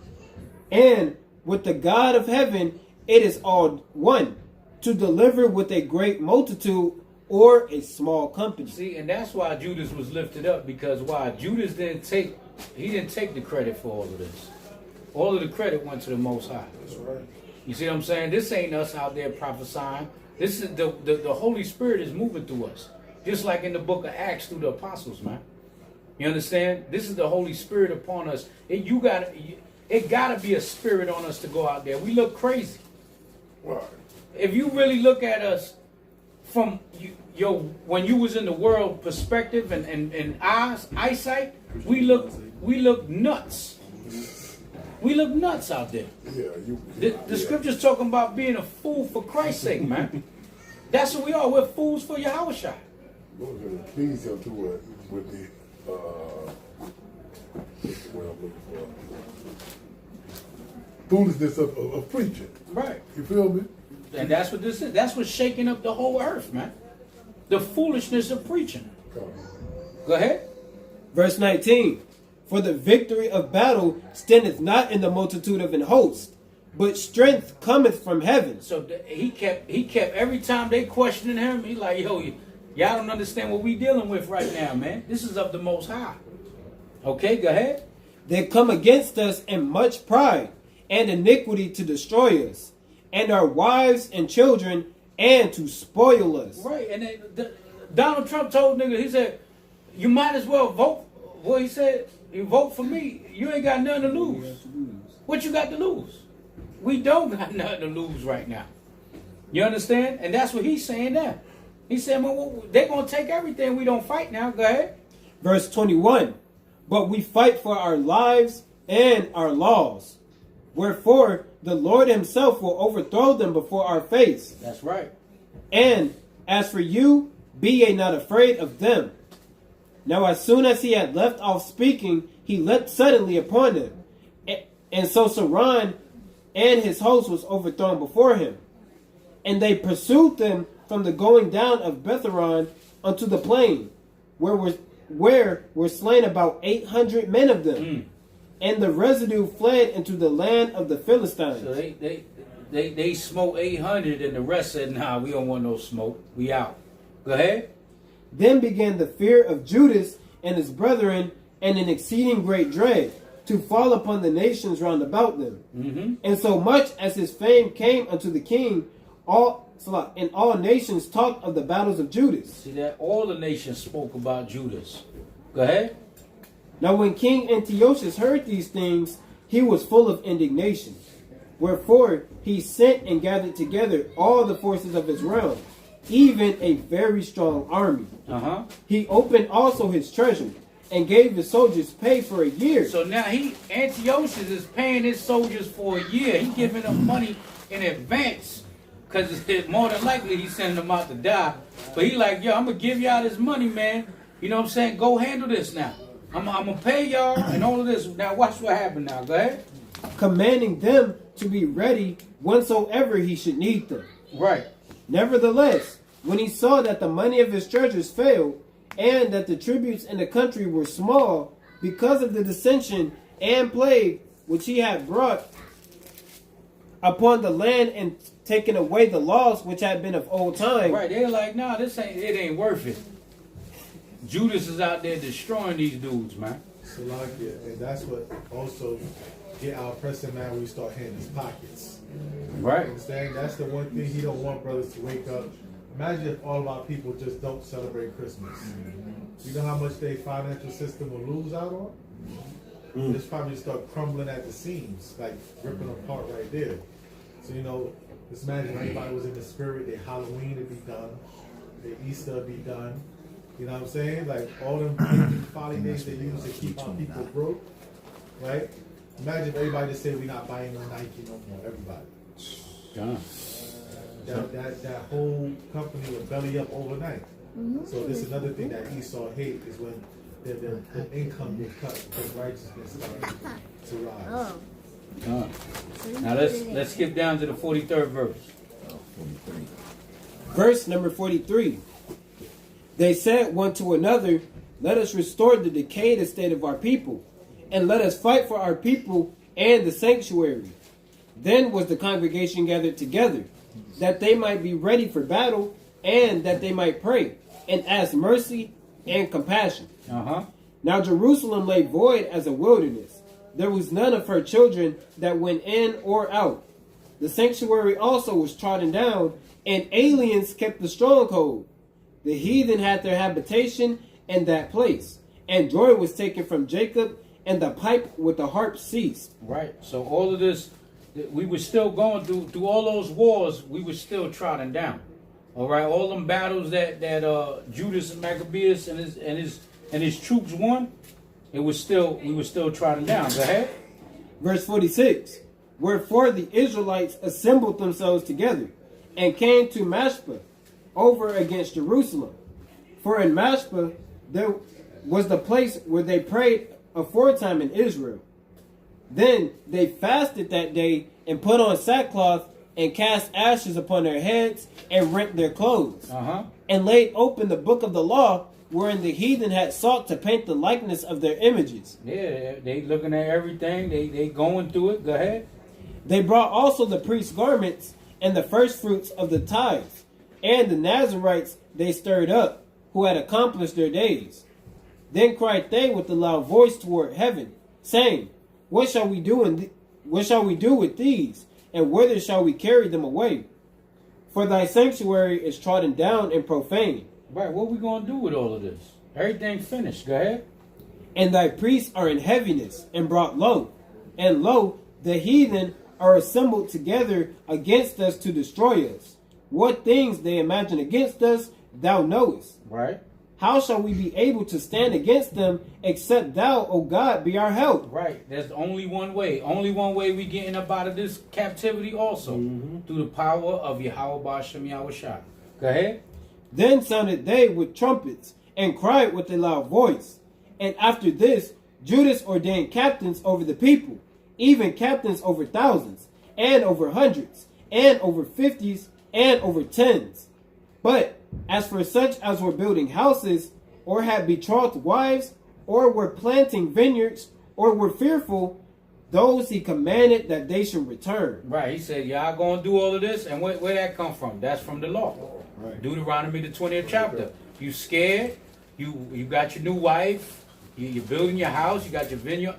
Take your ass home. We don't need you over here. You know what I'm saying? Because that's what Jake going to complain about. Yeah, man, I just bought this house, man. I ain't even get a chance to live. I got a new wife, man. And that's really scapegoats. Yeah. That's what Jake want to do. Oh, no, they're going to give you every damn excuse in the book, man, to not come to camp. Right? You got that in every camp. You're going to have some Jake, they're going to say, man, the spirit told me I shouldn't be out there. The spirit told me, nah, it's going to get crazy. I can't be out there. The spirit. What spirit told you that? This is where Yahweh got me. Right. This is where Yahweh got you. Who? What? Man, it's going to be like this. Is Judas, man, stay your ass home, Negro. Go ahead. Salakia, so important precept, 2 Timothy 1:7. What spirit is that?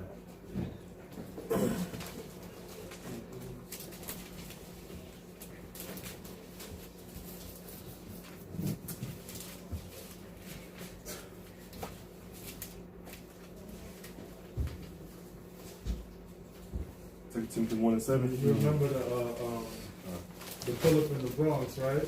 Oh yeah, that's another thing. When you hear Negroes say this, hey, we gotta use wisdom, we gotta use wisdom, Yo, 9 out of 10 times that Negro scared, man. We gotta use wisdom, man. Just take your ass home. I can fall back. Yeah. I can fall back. And it'd be the biggest Negro too. You'd be like, yo, what the hell happened to this man? Life is what you make it, though. Go ahead, read that. This is 2 Timothy chapter 1, verse 7. For God hath not given us the spirit of fear, but of power and of love and of a sound mind. Right. Most High don't give you the spirit of fear. The only thing you're supposed to fear is Yahweh. That's right. Out on the battlefield, you know what I'm saying? It could be hell or high water, man. Right? Yahweh Shah told Peter that the gates of hell shall not prevail against you. So I got to keep that in mind. Done. Go ahead. So read the 58th verse. Verse 58. And Judas said, arm yourselves, and be valiant men, and see that ye be in readiness against the morning, that ye may fight with these nations that are assembled together against us to destroy us in our sanctuary. For it is better for us to die in battle than to behold the calamities of our people and our sanctuary. Right, it's better to die in this thing, man. Go ahead. Verse 60. Nevertheless, as the will of God is in heaven, so let him do. That's it, man. You know what I'm saying? So now let's go to the 4th chapter and let's go to the 30th verse. First Maccabees 4 and 30. We're trying to breeze through it. This is the best time to read the book of Maccabees on your own. You know what I'm saying? Y'all got a week to dwell on it, meditate on it, and get that spirit, man. Stay in that spirit, stay in that season of our brothers, the Maccabees, man. Okay, this Maccabee season. Go ahead. This is First Maccabees chapter 4, verse 1. Then took Georgius. 4 verse 30. Oh, verse 30, so like. Verse 30.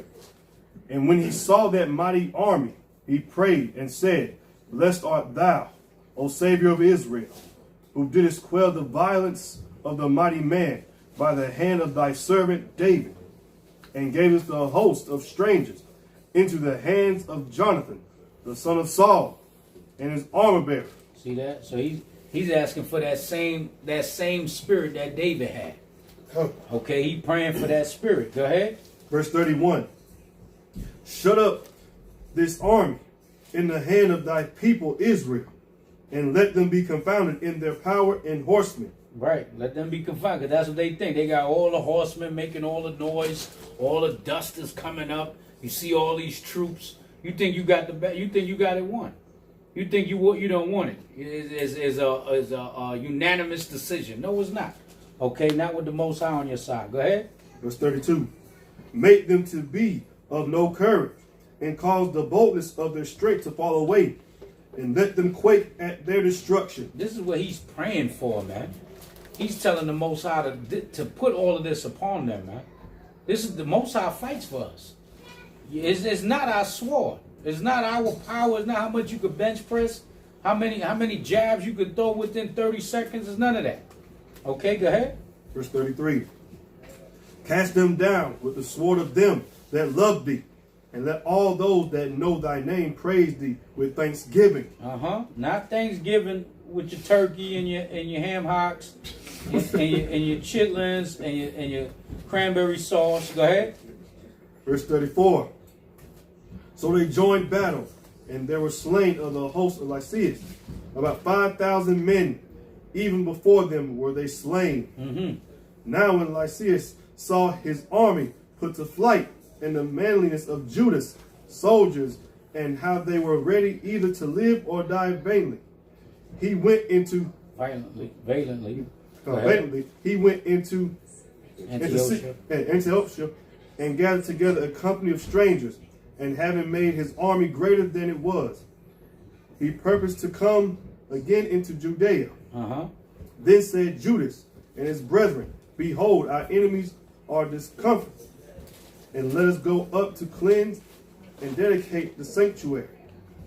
Upon this all the hosts assembled themselves together, and went up into Mount Sion.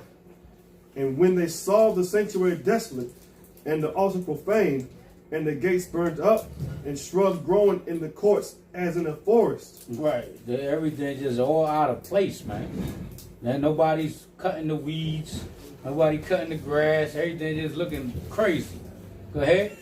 Or in one of the mountains, yea, and the priest's chambers pulled down. They rent their clothes and made their lamentation and cast ashes upon their heads. Make great lamentations. Go ahead. And fell down flat to the ground upon their faces, and blew an alarm with the trumpets, and cried toward heaven. Then Judas appointed certain men to fight against those that were in the fortress, until he had cleansed the sanctuary. So he had certain men that he know he could leave there, that they gonna hold the fort down while he cleansed the sanctuary.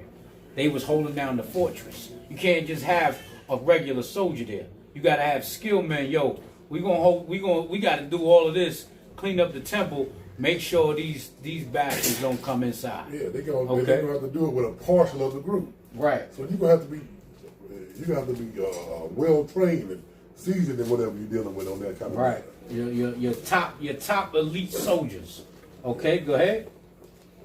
Verse 42. So he chose priests of blameless conversation, Speak louder.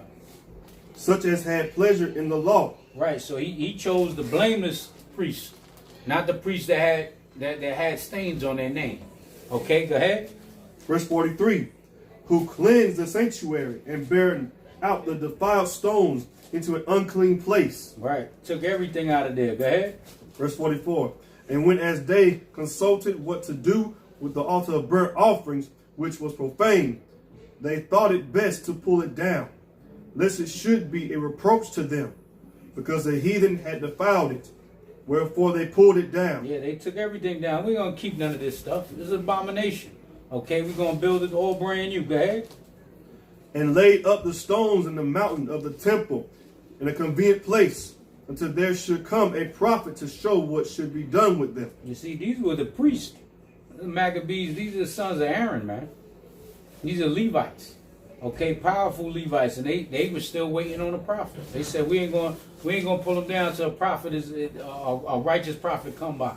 So through all the generations we had a prophet. That's what I don't understand. How can you deny the Mashiach when we going through the Greek Empire and the Roman Empire, who's the biggest? This is the biggest damn empire there has ever been, and we don't have a prophet. We don't have a Moses.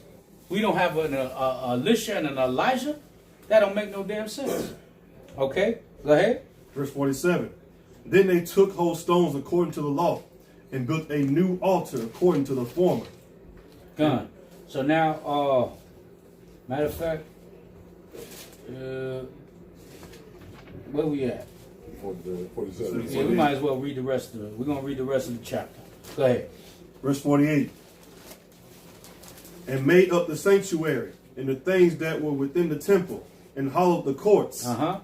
They made also new holy vessels, and into the temple they brought the candlestick and the altar of burnt offerings and of incense and the table. And upon the altar they burnt incense, and the lamps that were upon the candlestick they lightened. Right, the candlestick they lightened. Okay, go ahead. That they might give light in the temple. Furthermore, they set the loaves upon the table, and spread out the veils, and finished all the works which they had begun to make. Now on the 25th day of the 9th month, which is called the month of Caslu, in the 148th year, they rose up betimes in the morning, and offered sacrifice according to the law upon the new altar of burnt offerings, which they had made. Go ahead. Verse 54. Look at what time and what day the heathen had profaned it, even that was it dedicated with songs and cymbals and harps and cymbals. So they did it the same day that they profaned it. Okay, the 25th day of the 9th month. Was it the 9th, the 10th? Was it the 9th? That was the 9th month. The 9th month. Yeah, that's when they make their offerings and their sacrifices, just like, the day after Thanksgiving. Right, it wasn't the 10th month. It was the 9th month. Go ahead. Then all the people fell upon their faces, worshiping and praising the God of heaven, who had given them good success. So if y'all not keeping up, this is when we got our stuff back, man. We got our temple back. Okay, this is after the victory of the Maccabees. Go ahead. And so they kept the dedication of the altar 8 days, and offered burnt offerings with gladness, and sacrificed the sacrifice of deliverance and praise. They did also the forefront of the temple with crowns of gold, and with shields. With what? And with shields. We're not gonna go into that, but that we can, but that's another topic. But that ain't no evil star Molech. Now go ahead. And the gates and the chambers they renewed, and hanged doors upon them. Thus was there very great gladness among the people, for that the reproach of the heathen was put away. You see that? So there was a gladness amongst the people, man. Okay, we got the temple back. Go ahead. Verse 59. Moreover, Judas and his brethren with the whole congregation of Israel ordained that the days of the dedication of the altar should they ordained. Remember, they're Levites. Right. So they're the ones that teach the law. They ordained this day to be kept for 8 days. So was it added? It was, but it wasn't. Because it's also the dedication of the altar goes back to the book of Numbers. You see what I'm saying? So there's nothing new. But this is when it was memorialized. Okay, this is the history. Rededicated. Right, the rededication. Go ahead. The whole congregation of Israel ordained that the days of the dedication of the altar should be kept in their season from year to year by the space of 8 days from the 25th day of the month Caslu, with mirth and gladness. Right, so this is a feast, man. We supposed to keep this with gladness. That's why, I don't know if y'all know, but we got an Asian theme. All the food up there is Chinese food that Israel cooked. You know what I'm saying? So there's egg fried rice, there's chicken lo mein, beef and broccoli, and not a Moabite cooked that damn thing. You know what I'm saying? We opening up Bruce Leroy Chinese cuisine upstairs, holding it down for the Maccabee season, man.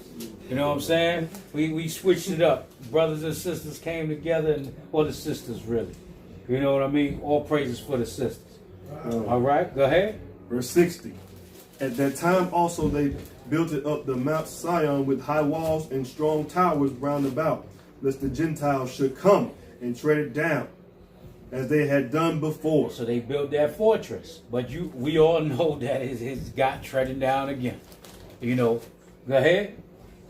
And they set there and Garson to keep it, and fortified Mesura to preserve it, that the people might have a defense against Idumea. Against who? Against Idumea. A defense against Idumea, who is the damn Edomites, who is the so-called white man that the Bible speaks about. Okay, so this is supposed to be celebrated with mirth and gladness. I made 2 gallons of strawberry margarita too, damn it. You know, we're going to eat, drink, and be merry. We're going to do the anointing prayer. I want to get into something, though, real quick, though. I know it's late. Sorry for my tardiness. I was going to read 2 Maccabees 7 chapter, but we're not going to go into that. Go into Hebrews real quick, 11 and 1. Hebrews 11 and 1, because this is what we gotta, when the odds is against us, when everything is against us, when your family is against us, when the devil is against us, when everything is against us, we got to keep the faith and the patience of the saints, man. Okay? You got it? Read it. Hebrews chapter 11 and verse 1. Now faith is the substance of things hoped for, the evidence of things not seen. For by it the elders obtained a good report. You see, for by the faith the elders obtained a good report. Quiet down up there now. Quiet down up there. Sound like my son. Go ahead. Verse 3. Through faith we understand that the worlds were framed.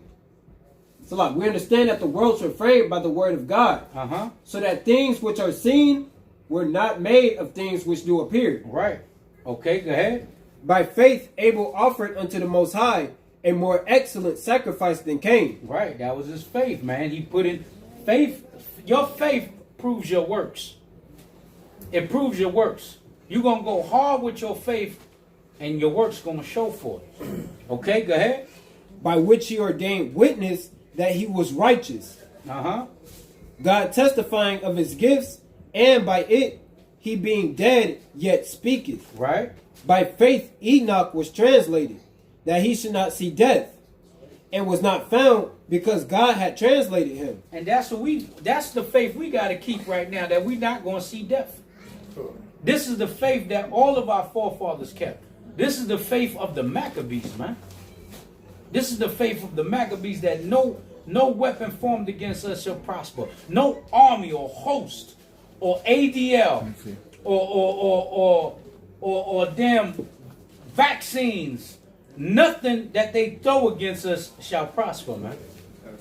That's the faith. The what? Task force. No task force. You understand? This is the faith and the patience of the saints, man. This is the faith of our forefathers. They all had this faith till they died, and they didn't see the second coming of a Mashiach. And we got the faith that is going to happen during our generation. But hey, if it don't, we're going to die with that faith, damn it. Okay, go ahead. For before his translation, he had this testimony, that he pleased the Most High. But without faith, it is impossible to please him. For he that cometh to the Most High must believe that he is, right, and that he is a rewarder of them that diligently seek him. The Maccabees, they had faith, man. They knew what it was. They put it all on the Most High. Go ahead. Verse 7. By faith Noah, being warned of God of things not seen as yet, moved with fear, prepared an ark to the saving of his house, by the which he condemned the world and became heir of the righteousness which is by faith. Just think about that. You think we got it bad with everybody coming up against us. Imagine Noah. Imagine Noah. Nobody goddamn believe if it wasn't for his family. Nobody believe. Imagine those odds. You're gonna look nuts. Noah looked crazy, and that's always a meme. Noah looked crazy until it started raining. Imagine those odds. At least we know there's gonna be a seal of 144,000 plus the 1/3. But imagine Noah's numbers. Think about it. Okay, go ahead. Verse 8. By faith Abraham, when he was called to go out into a place which he should after receive for an inheritance, obeyed, and he went out, not knowing whither he went. Right, go ahead. By faith, he sojourned in the land of promise, as in a strange country, dwelling in tabernacles with Isaac and Jacob, the heirs with him of the same promise. For he looked for a city which hath foundations, whose builder and maker is the Most High. Through faith also Sarah herself received strength to conceive seed, and was delivered of a child when she was past age, because she judged him faithful who had promised. And this is how the promise came to us, because of the faith of Abraham. Abraham, Isaac, and Jacob, that promise was to them and their seed after. That's ill, man. Through all of this, this is what it's about. This is how we gonna win this war. Now you give up on that faith, you die. There's nothing left. Because once you stop believing, you stop doing. It's simple. You're not going to keep the law if you don't have no faith that the Most High going to take us up out of here. You're going to give it up. You're going to give up the ghost. Okay, go ahead. Verse 12. Therefore sprang there even of one, and him as good as dead, so many as the stars of the sky in multitude, and as the sand which is by the seashore, innumerable. Right. All the nations on the face of the earth, and the Most High chose him. And he made his seed to be like the stars of heaven, like the sand of the sea. It's ill, man. Coming out of Noah. Go ahead. Verse 13. These all died in faith, not having received the promises. Right. They didn't receive the promised land. They didn't receive the land flowing with milk and honey. They didn't receive it, but they died keeping that faith that they would. And you can't tell me that they had to know the Mashiach wasn't coming then. Because the Most High revealed those secrets to them. So they knew it wasn't their time. And you still keep the faith to the end? That's cold, man. Go ahead. But having seen them afar off, and were persuaded of them, and embraced them, and confessed that they were strangers and pilgrims on the earth. Right. For they that say such things declare plainly that they seek a country. They didn't get that land, man. They went through everywhere. Egypt. Dealing with the Samaritans. They didn't have that. And yes, Abraham was rich. Abraham had it. They had so much damn stock, they had to split up the damn they land. Him and Lot. Go ahead. Verse 15.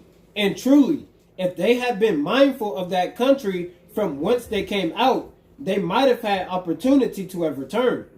But now they desire a better country, that is in heavenly.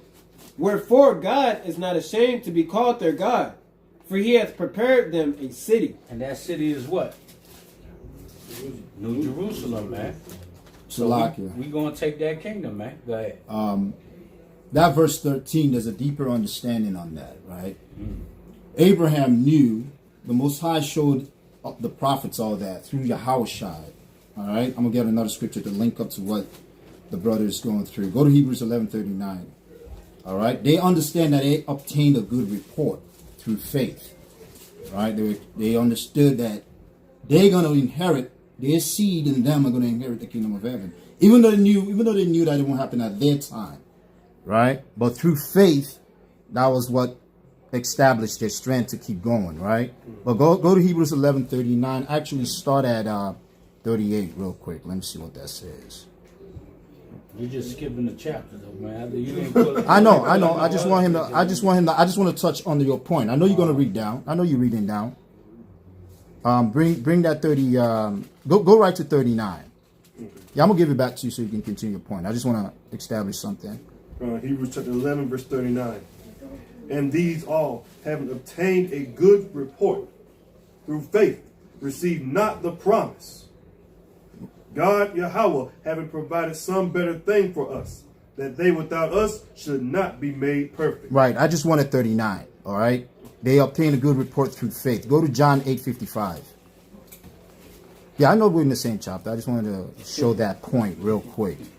Skip the line, goddamn. Go to John 8:55.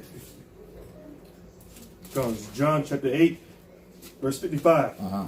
It's Yahweh speaking. Yet ye have not known him, but I know him. And if I should say I know him not, I shall be a liar, like unto you.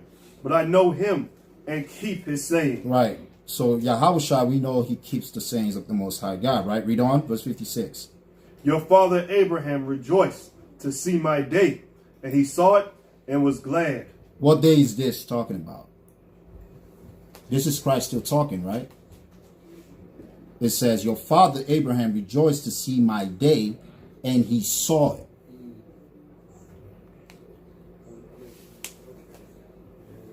Anybody know what this is talking about? Bring it out. Kingdom of heaven, right? So Yahweh Shah was dealing with Abraham, Moses, and all the prophets. That's what I'm trying to say, right? So basically through faith, right, Abraham understood what's to come, even though it wouldn't happen at his time, but he understood that his seed will inherit the kingdom of heaven, right? You can see the same thing in Daniel's and all the other prophets. But with that, I yield. That's the point I wanted to just show, to link up with what Chief is bringing out. Yeah, that's what this whole chapter is talking about. Con. But that's just to show you also, like, this is what wins wars. This is what wins battles. This is what wins countries. This is what stand the strongholds. This is how you get rid of spirits. Go ahead, King. No, you can finish your point. I just have a precept. No, go ahead. Bring it out. Okay, come. This is Job chapter 19, verse number 25. It says, for I know that my Redeemer liveth, and that he shall stand at the latter day upon the earth. And though after my skin worms destroy this body, yet in my flesh shall I see Yahweh, whom I shall see for myself, and mine eyes shall behold, and not another, though my reins be consumed within me. Okay, so Job had that faith, man, that he was going to be able to see the second coming of Yahweh Shai in the flesh in which he died, man. Right, through the same eyes, because we believe in regeneration, we understand it. He said, not through another man's eyes, not through another vessel, but through my own, man. Even though these rains are cast down, and worms destroy my skin. God. So, just, going off Hebrews chapter 11, let me back. Gone. Yeah, and that's the thing, but we wasn't going.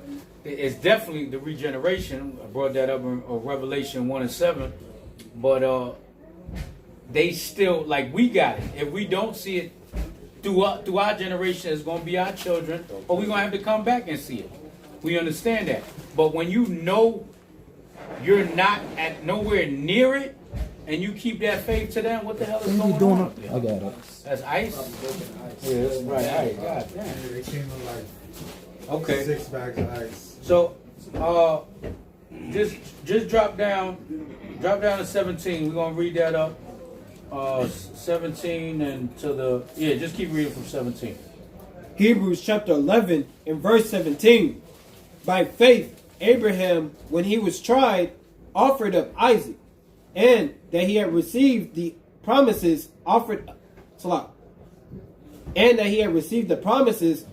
up his son, his only begotten son. Right. And that, see, you got some brothers that believe that Isaac was Yahweh Shah also in regeneration. I don't subscribe to that, but that's an old One West breakdown as well.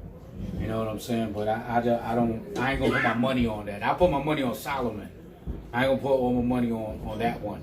Even though there's a lot of links, but they use that also. But go ahead. Verse 18. Of whom it was said that in Isaac shall thy seed be called, accounting that the Most High was able to raise him up, even from the dead, from whence also he received him in a figure. See, it sounds good there now. You know what I mean? But we're not going to go into that. All right, go ahead. By faith, Isaac blessed Jacob and Esau concerning things to come. Right.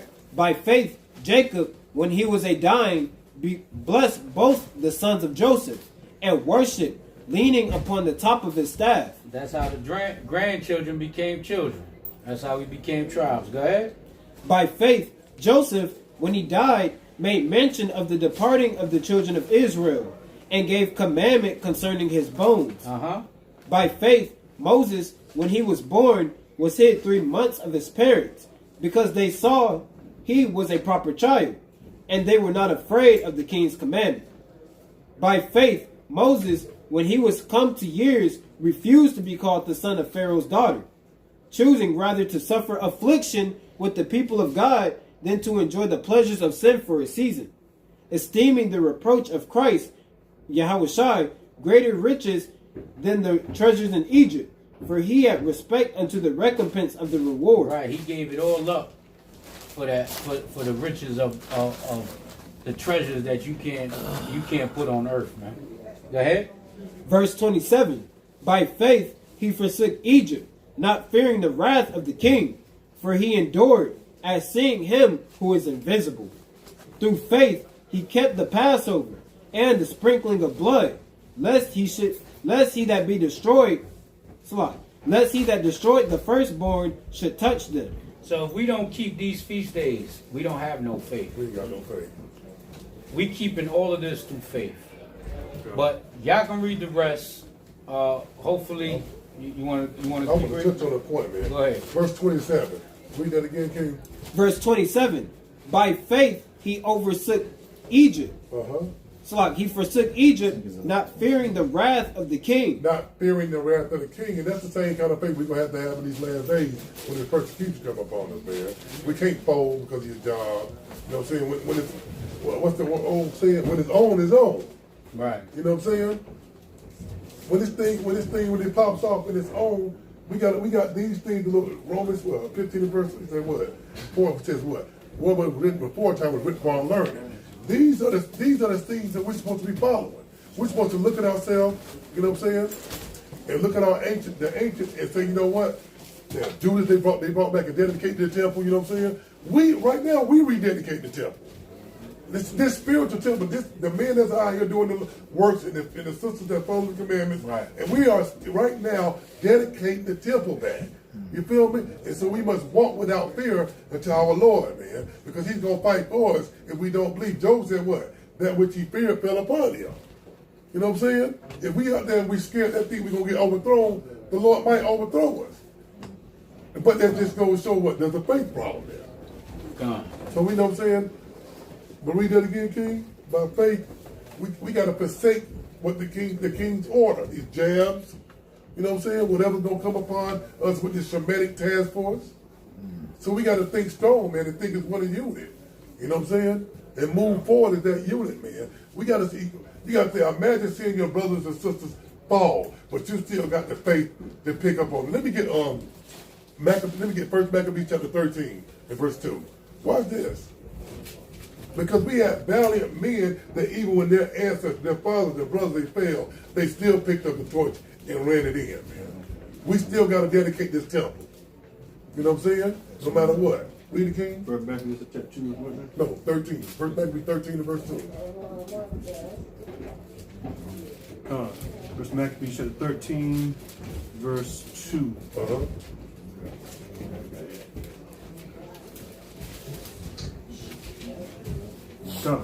And saw that the people was in great trembling. Hold on. Start from 1. Verse 1. Now when Simon heard that Typhon had gathered together a great host Now this is Judah's brother. Read. Had gathered together a great host to invade the land of Judea and destroy it, and saw that the people was in great trembling and fear. He went up to Jerusalem. He went to Jerusalem. Read. And gathered the people together. And gave them exhortation, saying, Ye yourselves know what great things I and my brethren and my father's house have done for the laws and the sanctuary, the battles also and troubles which we have seen. By reason whereof all my brethren are slain for Israel's sake. All his brothers were slain. Judas, his father Mattathias. Read. For Israel's sake, and I am left alone. Now therefore be it far from me that I should spare my own life in any time of trouble. He still was worried about the nation. He was going to spare his own life at this time. You feel me? Read. For I am no better than my brethren. Doubtless I will avenge my nation in the sanctuary. He said what? Doubtless. Doubtless. That's having faith. He believes that he's going to avenge his nation. Read. In the sanctuary, and our wives, and our children. For all the heathen are gathered to destroy us of very malice. He said all the heathens, your co-workers, your so-called friends at the job, the one you giggle and smirk with, oh, they're cool. Once they learn that the salvation of Jerusalem and know it's for us, the children of Israel, they're gonna turn on you. You kiss that goodbye. Read. Now, as soon as the people heard these words, their spirit revived. They what? Their spirit revived. Read on. And they answered with a loud voice, saying, Thou shalt be our leader instead of Judas and Jonathan thy brother. And sometimes you gotta have a pet talk with Israel. You feel me? We gotta understand that these things were written for our foretime for our learning. They built the temple, brought it back and cleansed it. Right now, this is not a physical temple. The Lord has chosen us, the men of the Lord, to do what? Bring back this spiritual temple and cleanse it and dedicate it to the Mashiach Yahweh. Gone. God. Gone. So, all praise, honor, glory to the Most High. The point of today and this feast week is to keep the faith of the Maccabees. That's what it is. So we're going to anoint everybody and do our closing prayers. So everybody, please, if we could line up, Ari, you going to hold it down? I got the you know what I mean? So everybody get the anointing oil so we can be anointed. Baba Bashar. There he go.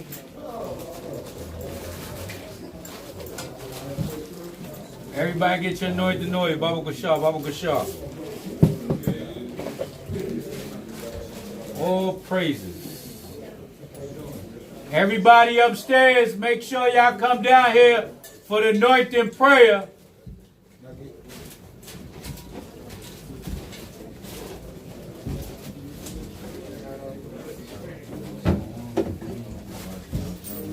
Oh, y'all that skip service, make sure y'all come and get anointed prayer.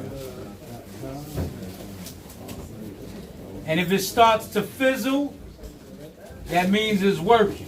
Demons are being exercised. All right?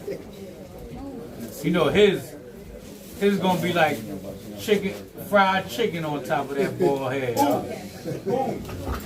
You. See? The lights going up. See? That oil working. That oil working, huh? The demons are being exercised.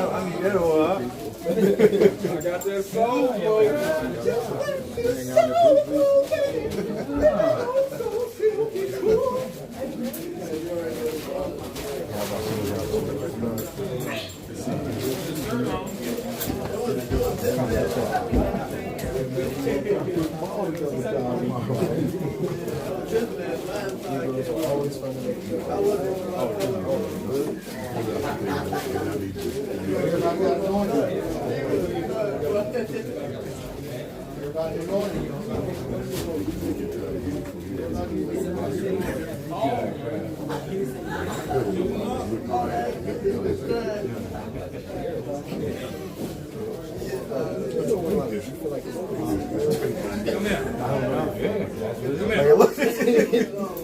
Everybody get your anointing oil. Everybody get your anointing oil. All of y'all, men, women, children. No pets, no pets. Keep the pets outside.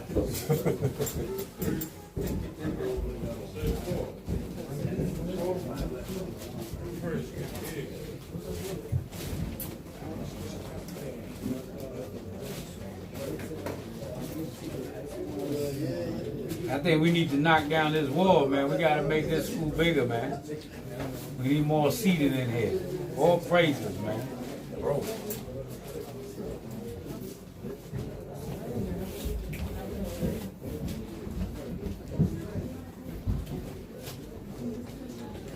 So in anointing prayer, listen, when we start saying anointing prayer, y'all gonna say y'all name 3 times. We're gonna have everybody in the room. All right? But y'all not gonna repeat after us. Y'all gonna be praying in your subconscious for what y'all need, what y'all going through, what y'all dealing with. All right? Y'all don't repeat after us, just the brothers up here. Okay? We're going to do the women and children first and then the men. Everybody got oil? Yep. Everybody get the ram horn. If they shofar, you got the shofar. All right, come on.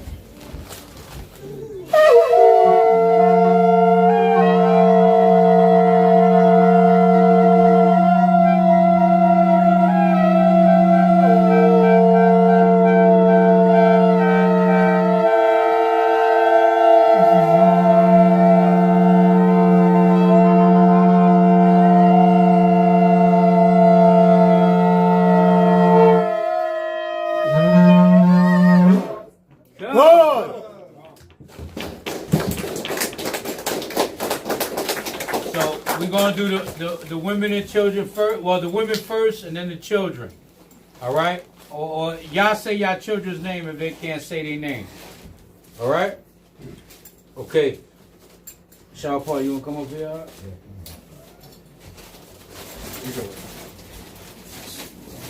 Watch out.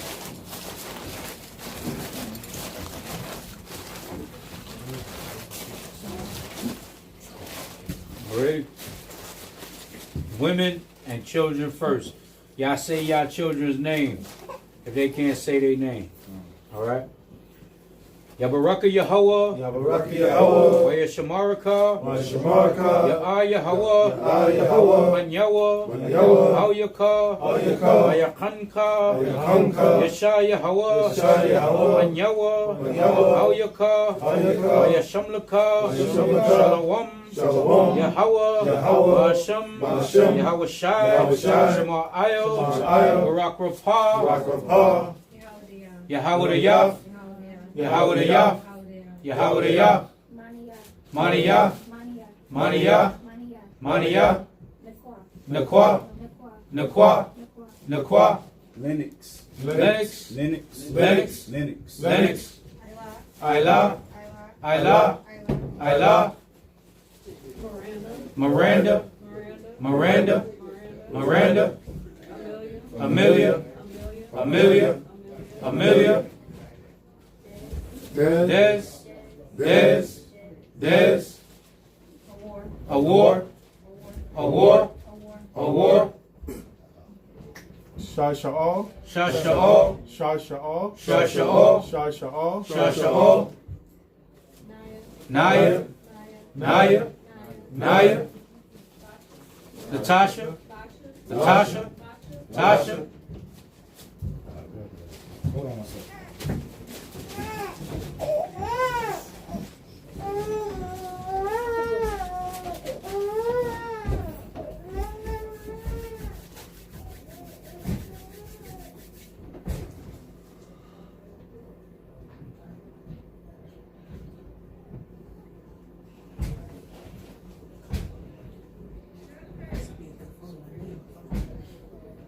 Sabalan Waf. Sabalan Waf. Sabalan Waf. Sabalan Waf. Sabalan Waf. Sabalan Waf. Josiah. Josiah. Josiah. Josiah. Josiah. Josiah. Call your brother's name. Okay. When you ready? Tashlikum. Tashaniqua. Tashlikum. Tashaniqua. Tashlikum. Tashaniqua. Acedrica. Acedrica. Acedrica. Acedrica. Acedrica. Acedrica. Sedasia. Sedasia. Sedasia. Sedasia. Sedasia. Sedasia. Tasha. Tasha. Tasha. Tasha. Tasha. Tasha. Yeah, this is The water Yahweh. The water Yahweh. Hashem Yahweh Shai. Hashem Yahweh Shai. Amen. Amen. Good. Now we're gonna do all the men. Y'all women, y'all can go. Well, we got a closing out prayer too. So y'all can stay there, but y'all can also go upstairs if all the men want to come down. Y'all can exchange, unless y'all want to stay for the prayers. All right, y'all can hear from upstairs if not. But this is for the men now. Yabarak Yahweh. Yabarak Yahweh. Yashamaraka. Yashamaraka. Yahweh. Yahweh. Banyawa. Yahweh. Awyaka. Awyaka. Yahanka. Yahanka. Tishaya Yahweh. Tishaya Yahweh. Banyawa. Yahweh. Awyaka. Awyaka. Yashamlaka. Yashamlaka. Shalom. Shalom. Yahweh. Yahweh. Basham. Basham. Yahweh Shai. Yahweh Shai. Shema Ayo. Shema'ayo. Barak Rapah. Rapah. Oh, Malak Yahweh. Malak Yahweh. Malak Yahweh. Malak Yahweh. Malak Yahweh. Malak Yahweh. Akai. Akai. Akai. Ladasha. Ladasha. Ladasha. Yemakaya. Yemakaya. Yemakaya. Yemakaya. Yemakaya. Yemakaya. Quante. Quante. Quante. Quante. Quante. Quante. Yashar. Yashar. Yashar. Yashar. Yashar. Yashar. Benjamin. Bunyamin. Benjamin. Bunyamin. Benjamin. Bunyamin. Dre. Dre. Dre. Your car. Your car. Your car. Your car. Your car. Your car. Lamad. Lamad. Lamad. Chaz. Ches. Ches. Ches. Ches. Levi. Levi. Levi. Levi. Kevin. Kevin. Kevin. Ya'ar. Ya'ar. Ya'ar. Rayahim. Rayahim. Rayahim. Abai. Abai. Abai. Azarah. Azarah. Azarah. Josiah. Josiah. Josiah. Amos. Amos.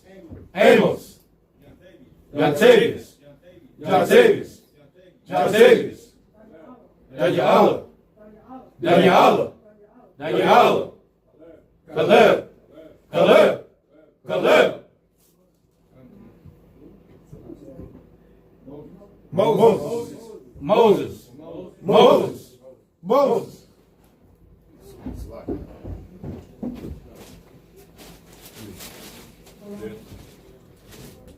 Quran. Quran. Quran. Yakazak Allah. Yakazak Allah. Yakazak Allah. Tazakah. Tazakah. Tazakah. Elijah. Elijah. Elijah. Yashay. Yashay. Yashay. Yakov. Yakov. Yakov. Yakov. Yakov. Yakov. Shawapar. Shawapar. Shawapar. Shawapar. Shawapar. Shawapar. Sapar. Sapar. Sapar. Sapar. Sapar. Sapar. Amath Pagai. Amath Pagai. Amath Pagai. Amath Pagai. Amath Pagai. Amath Pagai. Yaquab. Yaquab. Yaquab. Yaquab. Yaquab. Yaquab. Ari. Ari. Ari. Ari. Ari. Ari. The water. The water. Yahweh. Yahweh. Basham. Basham. Yahweh Shai. Yahweh Shai. Aman.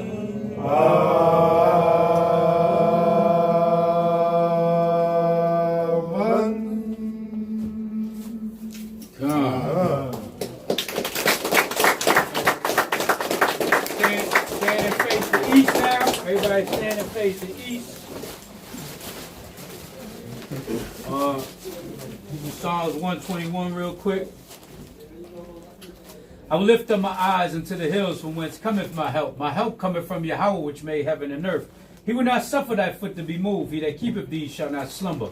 Behold, he that keepeth thee shall not slumber nor sleep. Yahweh is thy keeper. Yahweh is thy shade upon thy right hand. The sun shall not smite thee by day, nor the moon by night. Yahweh shall preserve thee from all evil. He shall preserve thy soul. Yahweh shall preserve thy going out and thy coming in, from this time forth and even forevermore. The water Yahweh. The water Yahweh. Hashem Yahweh Shai. Hashem Yahweh Shai. Amen. Amen.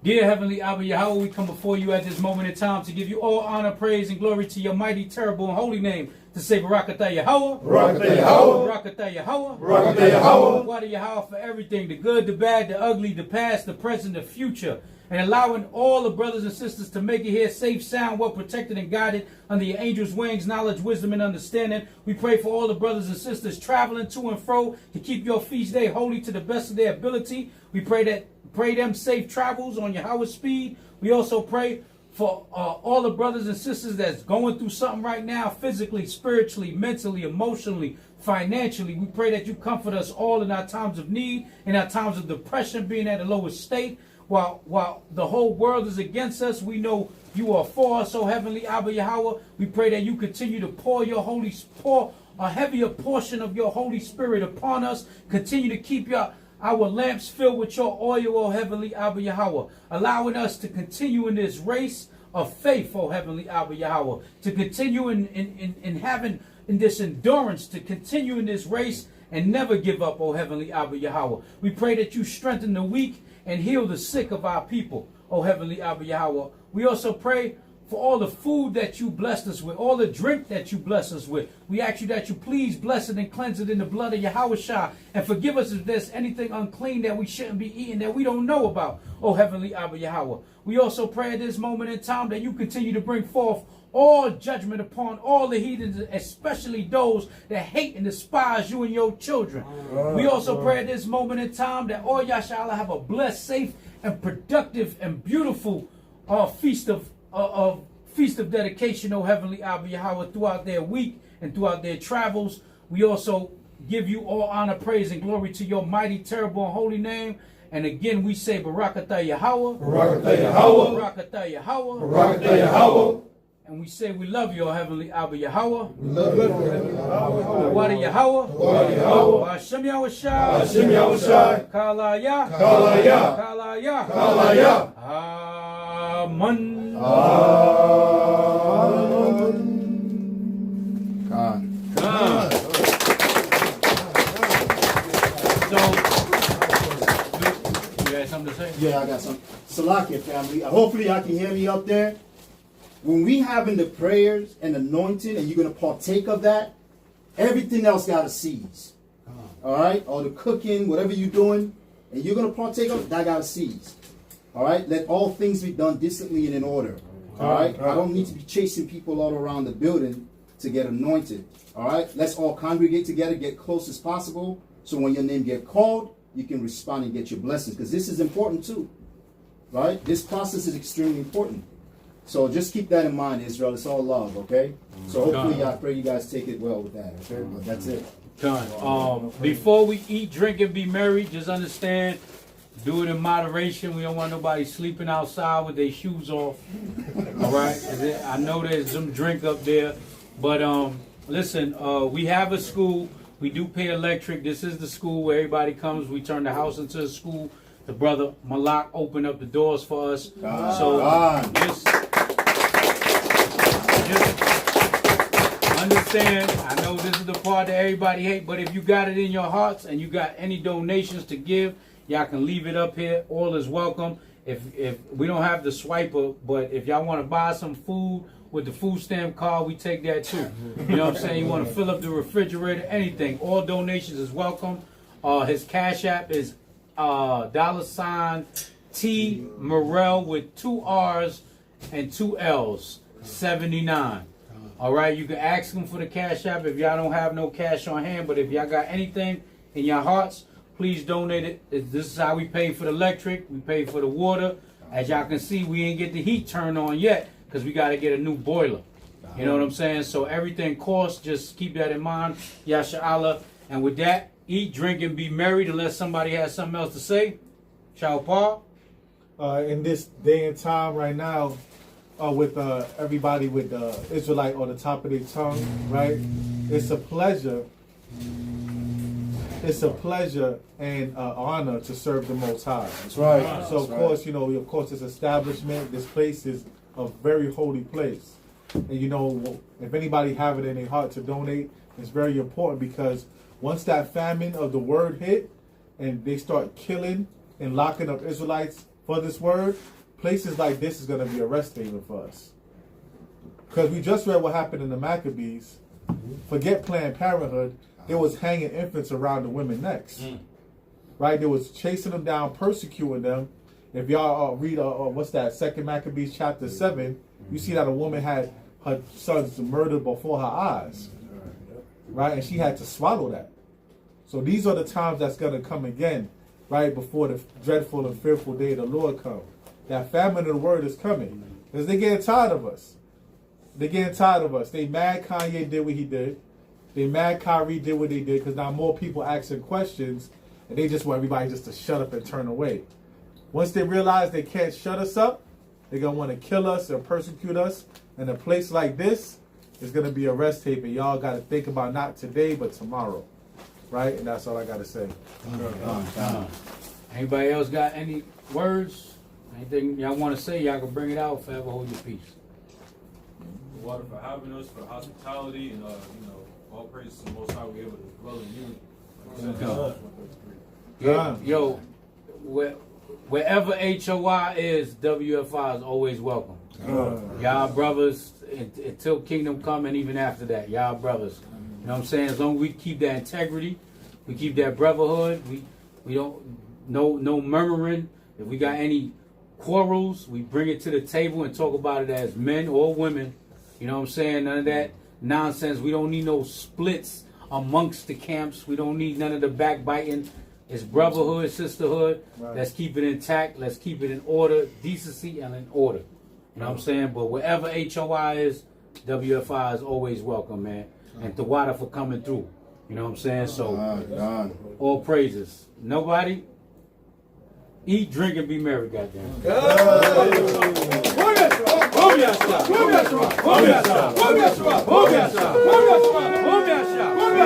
we might as well call it too, goddamn. Right? Who got next? We got next. Who got next? We got next. Who got next? We got next. For how long? For how long? For how long? What we gonna do? Take the kingdom. What we gonna do? Take the kingdom. What we gonna do? Take the kingdom. When? Now. When? Now. When? Now. How? By shooting Mashiach Yahushua. How? By shooting Mashiach Yahushua. God damn it, how? By shooting Mashiach Yahushua. Put me a shut up!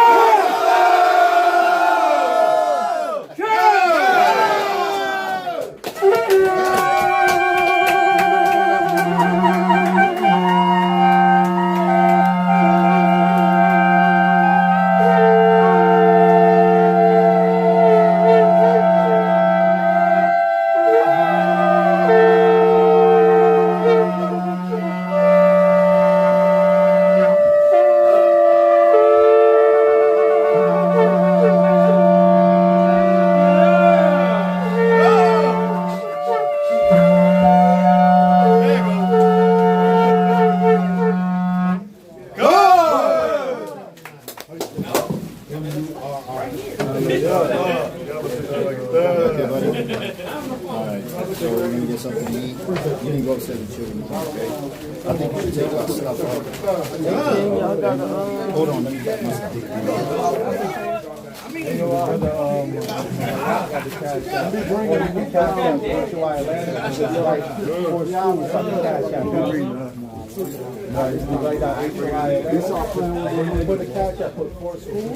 Shalom, man. Shalom. All right,